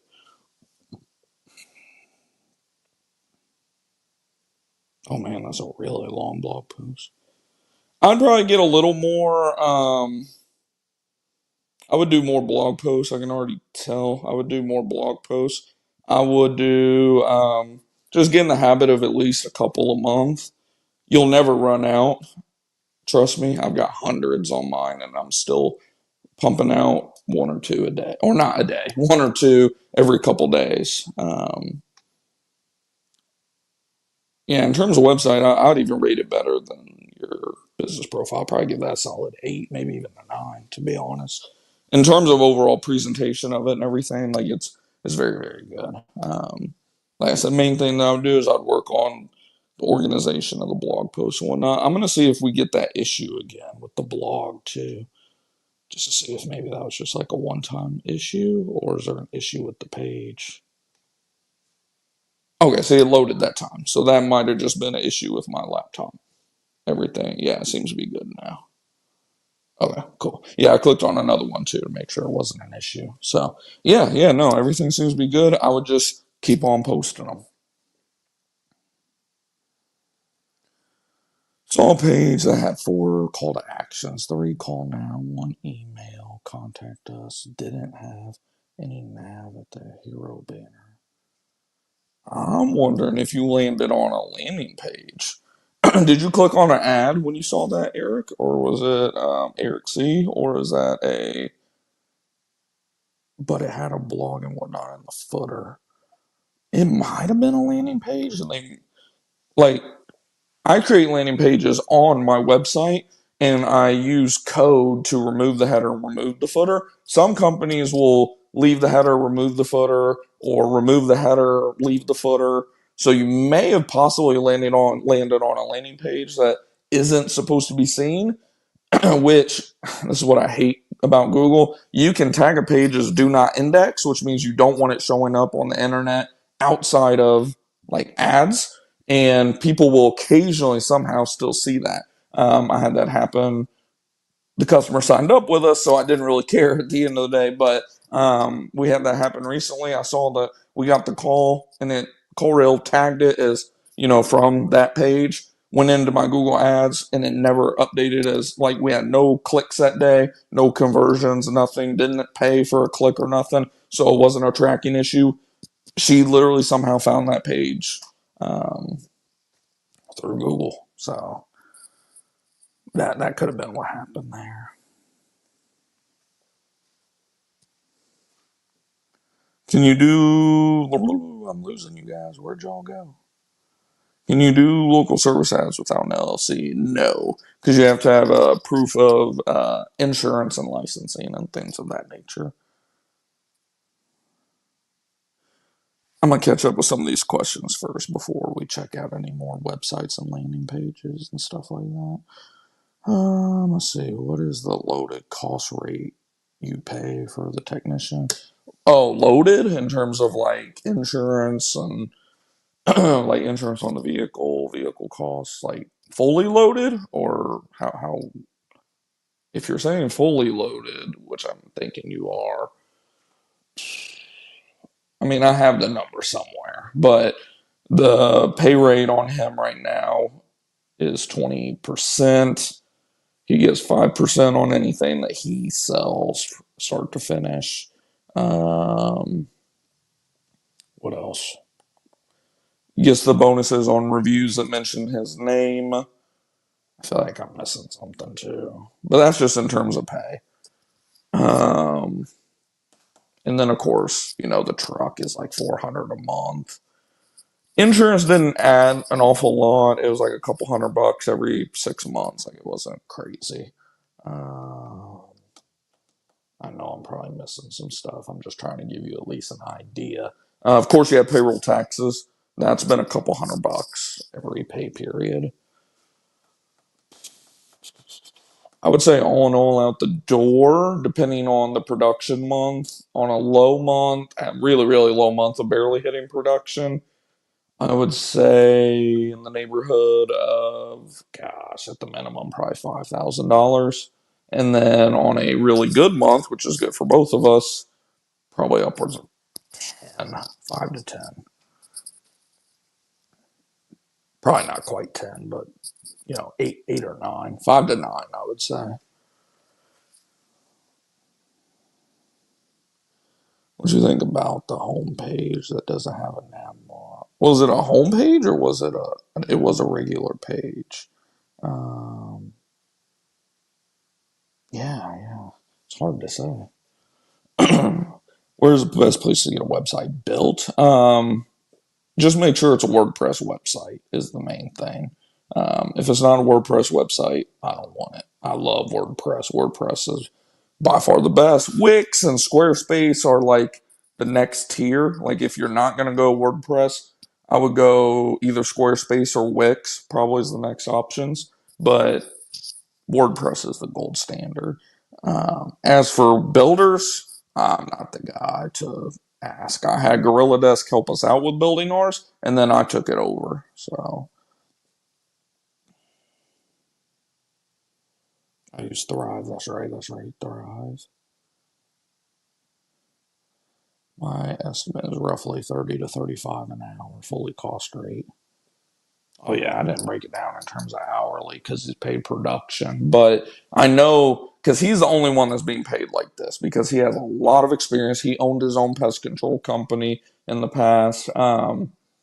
He's gonna essentially be my number two, and our future techs will be paid hourly plus commission and other incentive pays and things of that nature. I'm not going to do just hourly just because I know how hourly pay is. Like no one is ever invested into an hourly pay only type of job. Like I plan on building an actual true, dare I say the word, culture in our business, like a winning culture of like celebrating winners in our company, people that are killing it, paying them more, because if we're doing better because of them, or if they're doing better, that means that we're going to be doing better too, obviously. So, like, I don't ever want to, like, I love that book, Profit First, for example, but a lot of people get that mistaken. They think profit first means profit over people, and that's not what it's saying at all. Like, that's why I tell everybody, like, don't, like the saying goes, don't judge a book by its cover, right? Same exact thing goes with profit first. Like, read that book because it's not saying put profit over everything. It's just re-engineering how you think about accounting specifically. It's saying before you think about expenses, take your little bit of profit and just get it out of your business bank account. That's all that's saying in short. But different subject for a different day. My whole point is obviously if you're able to pay the employee more, that means that the business should be doing better as well. So that's a different subject for when we get to technician number 2, 3, 4, 5, etc. But yeah, I'll be able to have a better idea of that once we start getting like in terms of breaking it down per hour. I'll have a lot better of an idea once we have consistent hourly rates and things like that. Had the idea from the financial sales industry for recruiting. Take the people leaving that industry, teach them pest control, but leverage for sale. Yeah, that too. And like you said, exactly. Yeah. Like I'll tell them, like you don't have to know sales to work here, but you'll make a shit ton more money if you do. Like that's how it was for me when I went to Terminex. Even like they did do production plus commission, which it sounds like they're about to go to hourly plus commission as well any day now too. From just people that I know that still work there, but I think the commission piece should always still be in there because it, like I said, just gives the employees more reason. There's guys that work at Terminix, for example, that they're like, I complain about little dumb shit that the company does, but I'm able to make so much more money here than I could make anywhere else. And like, I don't mind my job overall. Like, sure, the manager might be a dumbass or whatever the case may be, but like employees get a lot more invested in that type of system versus just, oh, here's your, little breadcrumbs for showing up and, making us $2,000 a day, right? In sales. Obviously, they're not literally making 2,000 a day, but you guys know what I'm saying. Um, yeah. So that's that. I'll get a lot more into that on this channel as time continues to go on. And like I said, we get to like technician number 2, 3, and so on, which we will here within the next year and coming years ahead. Because like I always tell you guys, getting that first employee is the most vital. Once you start to get yourself out of the truck, sneak peek for the next video coming up. Oh my gosh, it just opens up your time, which can be a double-edged sword. Don't get me wrong. That, again, a little sneak peek of the next video. Like when you start to hire, it can be real easy or tempting, I should say, not easy. For someone like me, it's not. Like I'm always working all the time. But I can see where it could be really easy for business owners to start to take the foot off the gas and fuck off a little bit because you have time that you never had before when you were just a one-man show. But like I said, that's going to be an upcoming video here in the next week. Um, let's see. How's it going, Stefan? Did you say your website up there? You haven't listed your website yet. I know someone else did. I'm gonna scroll up to theirs first, and then go ahead and list yours. My battery's at 7%, so I'm gonna have to make these relatively quick. Where was the other website? Somebody else mentioned their website too. No, where'd it go? Hold on, give me just a second.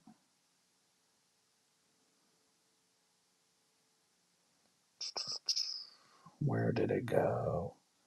I thought Freddie had said something about it. I have enough time to probably do at least one or two more. I thought Freddie had asked about checking out his website, but I'm not finding it for some reason in this chat. Um, but yeah. Now my battery's down to 5%. So yeah, I have enough time for probably one or two more. Okay, there's Freddie's JKR. Let's see, JKR Pest Solutions.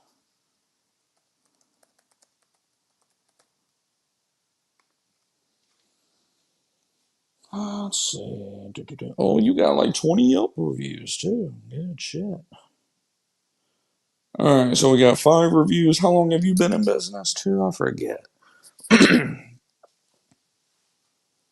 Oh, look at you. Open till 10 p.m. Better than me. I'm looking at the website too, really quick. Website's not bad either. Looks like you have the service area. I would probably take a couple things out of your header. Your header has a lot going on.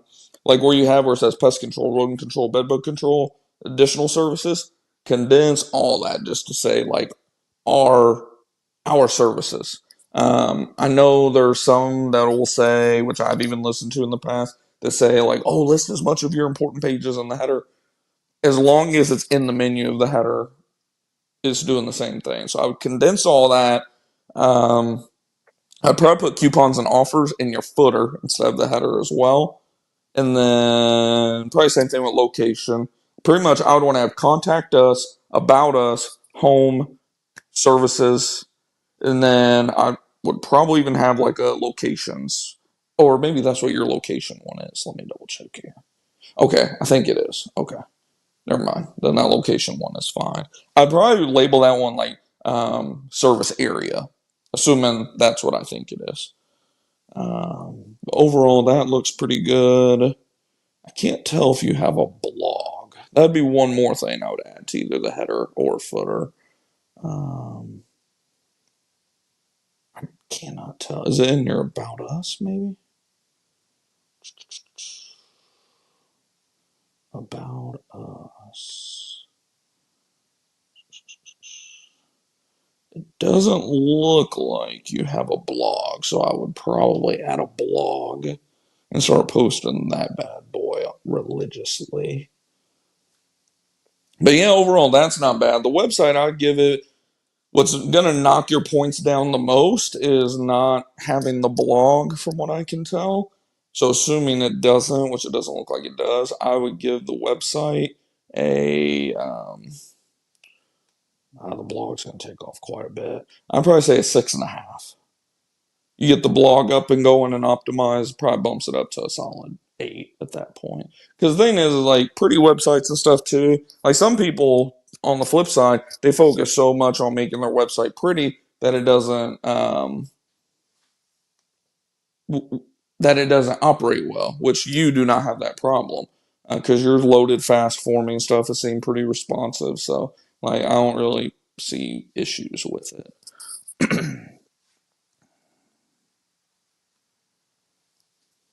Let's see. I want to dive into the business profile a little bit.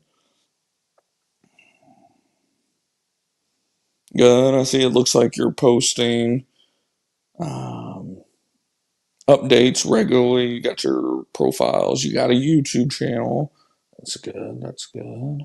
Let's look at the reviews. Newest.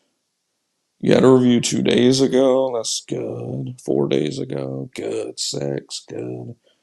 A week ago, good. 2 weeks, okay. Looks like you've really been starting to focus more on getting these reviews consistently. So that's going to help you out big time.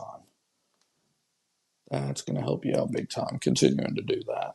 I do see it looks like your service area is pretty small. Yeah, it looks like your service area is pretty small. I don't know if you intentionally made it small like that. Um, and it could be just that it's New York too. Because I know New York is like Texas, big as fuck. So it might look small, but it may be pretty big.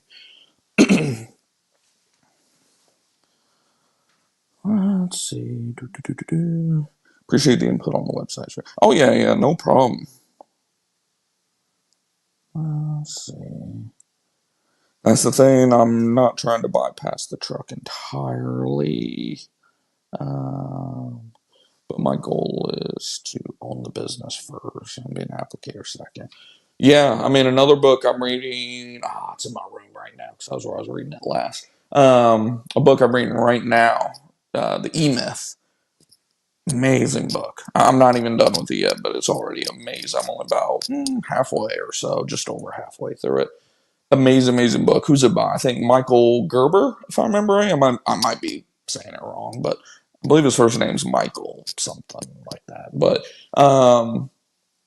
it focuses heavy on, you know, the reality of as the owner, you have to learn to work on the business and not so much in the business. And it talks about the realities of like obviously from day one, unless if you have a ton of money, an investor, this and that back in the business, you're not going to be able to just work on the business and not in the business day one, but you need to work to get to a place to where you're working on the business versus in the business. And it dives into just so much more. Like I said, I'm not even done with it yet, but just where I'm at in it, like I've already just one has confirmed a lot of things for me, but there has been a couple things too where I'm like, damn, I didn't think of it like that. So, like I said, read them books, guys. Read them books. And if you're wondering, like, well, where the hell do you find all these books?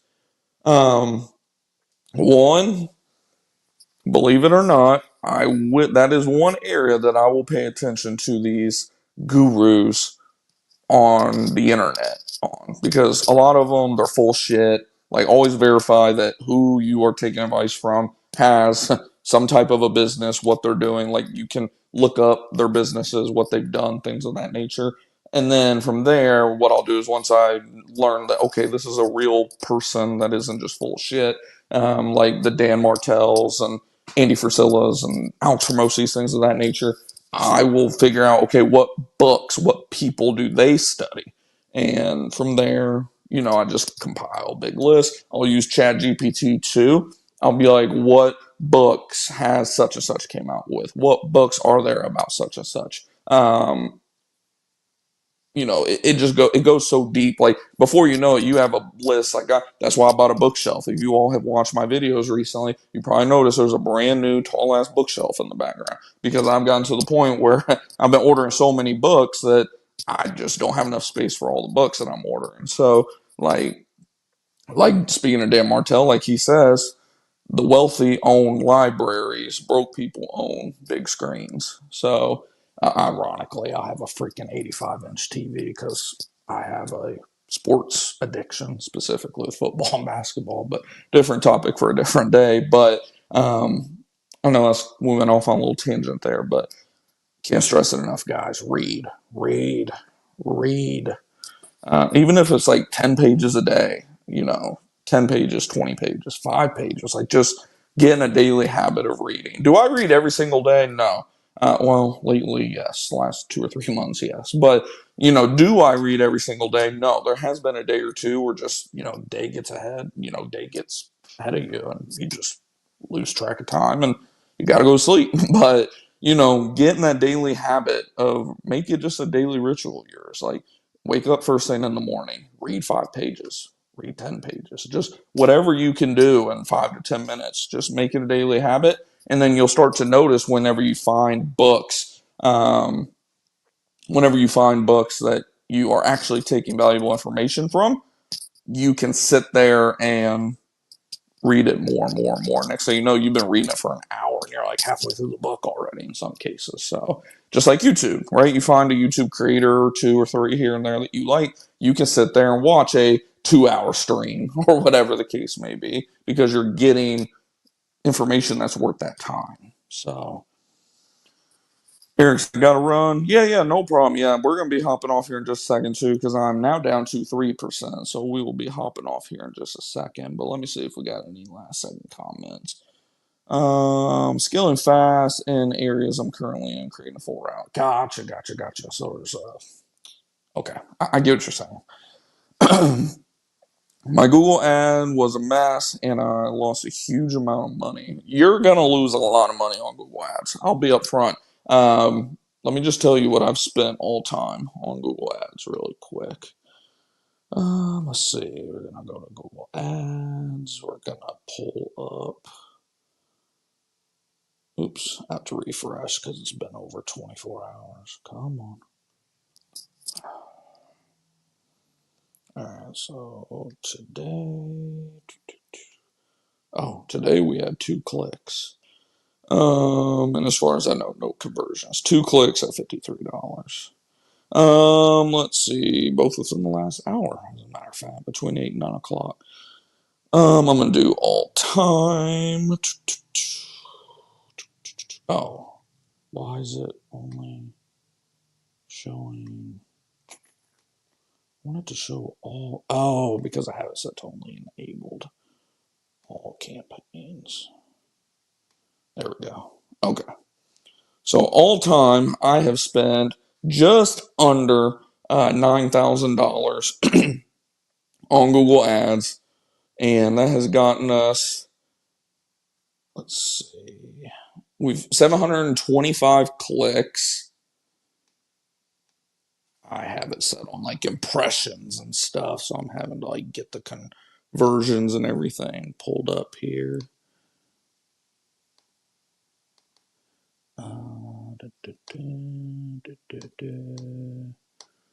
There we go.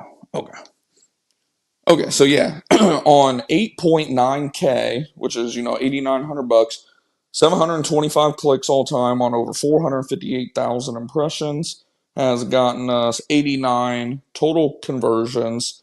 So we're literally right at $100 per conversion, which is a lead again. That's actually good to know because I hadn't looked at all time ever. So this is actually good to know. That means I'm actually not doing bad at all. But this is my whole point. My whole point is that first like $2,000, I got like 1 or 2 customers off of it. Why? Because I didn't know what the hell I was doing. There is a bit of learning that goes into it. Like if you did not take Google courses, marketing courses, things of that nature, you are going in not knowing anything. I mean, imagine if you went and decided, hey, LA Lakers, I'm going to join your basketball team, even though I've never shot a fucking basketball before.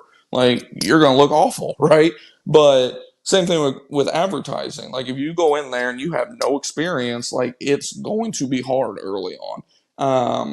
Like I tell everybody, your first probably $1,000, just assume this is tuition to advertising. And it doesn't matter, like, if it's Google, 'cause some people are like, oh, you're brown nosing Google. Like, no, I can't stand Google. I can't stand Facebook. I can't stand any of these fucking companies. But we have to learn how to use them to make money at the end of the day. So just assume right off the bat, my first $1,000, if I can get a single sale out of it, awesome. And then guess what? From there, you learn so much as long as you're learning, that is. Now, if you're just doing the same stupid shit over and over and over, you deserve to keep losing money. I mean, I hear some mistakes that people make, and I'm like, dude, what are you doing? Like, having ads show all across the U.S. instead of just showing in one location. I mean, we have our ads so localized. Let me see if I can pull this over here for y'all real quick. We have our ads so localized anymore that we have ads. It's probably, you're not going to be able to see it too good. We have literally campaigns around every suburb of DFW that we service. Then we have ad groups underneath every single suburb, each campaign. like it just breaks down. We end up having what comes out to like over 100 different ads. They're technically the same ads, but they or not same ads. They're technically about the same 10 ads roughly, but they're spread across like 20 different towns. So it's like 200 ads. And that's why whenever you go to pay a marketing firm and you tell them, hey, I want to advertise in Allen, Texas, Plano, Texas, Murphy, Texas, Wiley, Texas, Saxe, Texas, Dallas, Texas, Rockwell, Texas, and so on and so on. They're like, holy shit. Yeah, that's going to be like 10 grand just to get started. And you're like, holy shit, why? Like, that sounds like a ripoff. Well, they got to go through and do all these ad levels for all these service areas if they're doing it the right way. And again, I didn't do that for the longest. There's so much that goes into it, man. Like it that's why I plan on continuing to create more and more content around Google Ads because there's really not a lot of good content on Google Ads out there. There are a couple of creators that give some very valuable insight on it. You guys know Michelle Kopp is one of them. I brought her up like a year or so ago, and she had me on one of her YouTube videos even where she was kind of helping break down like my landing page and stuff like that. And there was a lot of good information in that. But like there's such little information about running Google Ads the right way. And I think that's on purpose, right? Like they don't want to give out too many secrets because they feel like, oh, well, if everyone knows how to do it, no one's going to pay us. It's such a horrible mindset in terms of business, and totally wrong. But, point being is a lot of it you have to learn through trial and error and finding people that know things. And 90% or more of what I've learned has just been simply through trial and error, beating my head against the wall over and over and over and over relentlessly. I've probably spent, oh my God, at least 2,000 hours just messing with Google Ads campaigns, if not more. I mean, I've been at this now. I've been doing Google Ads for about 4 years.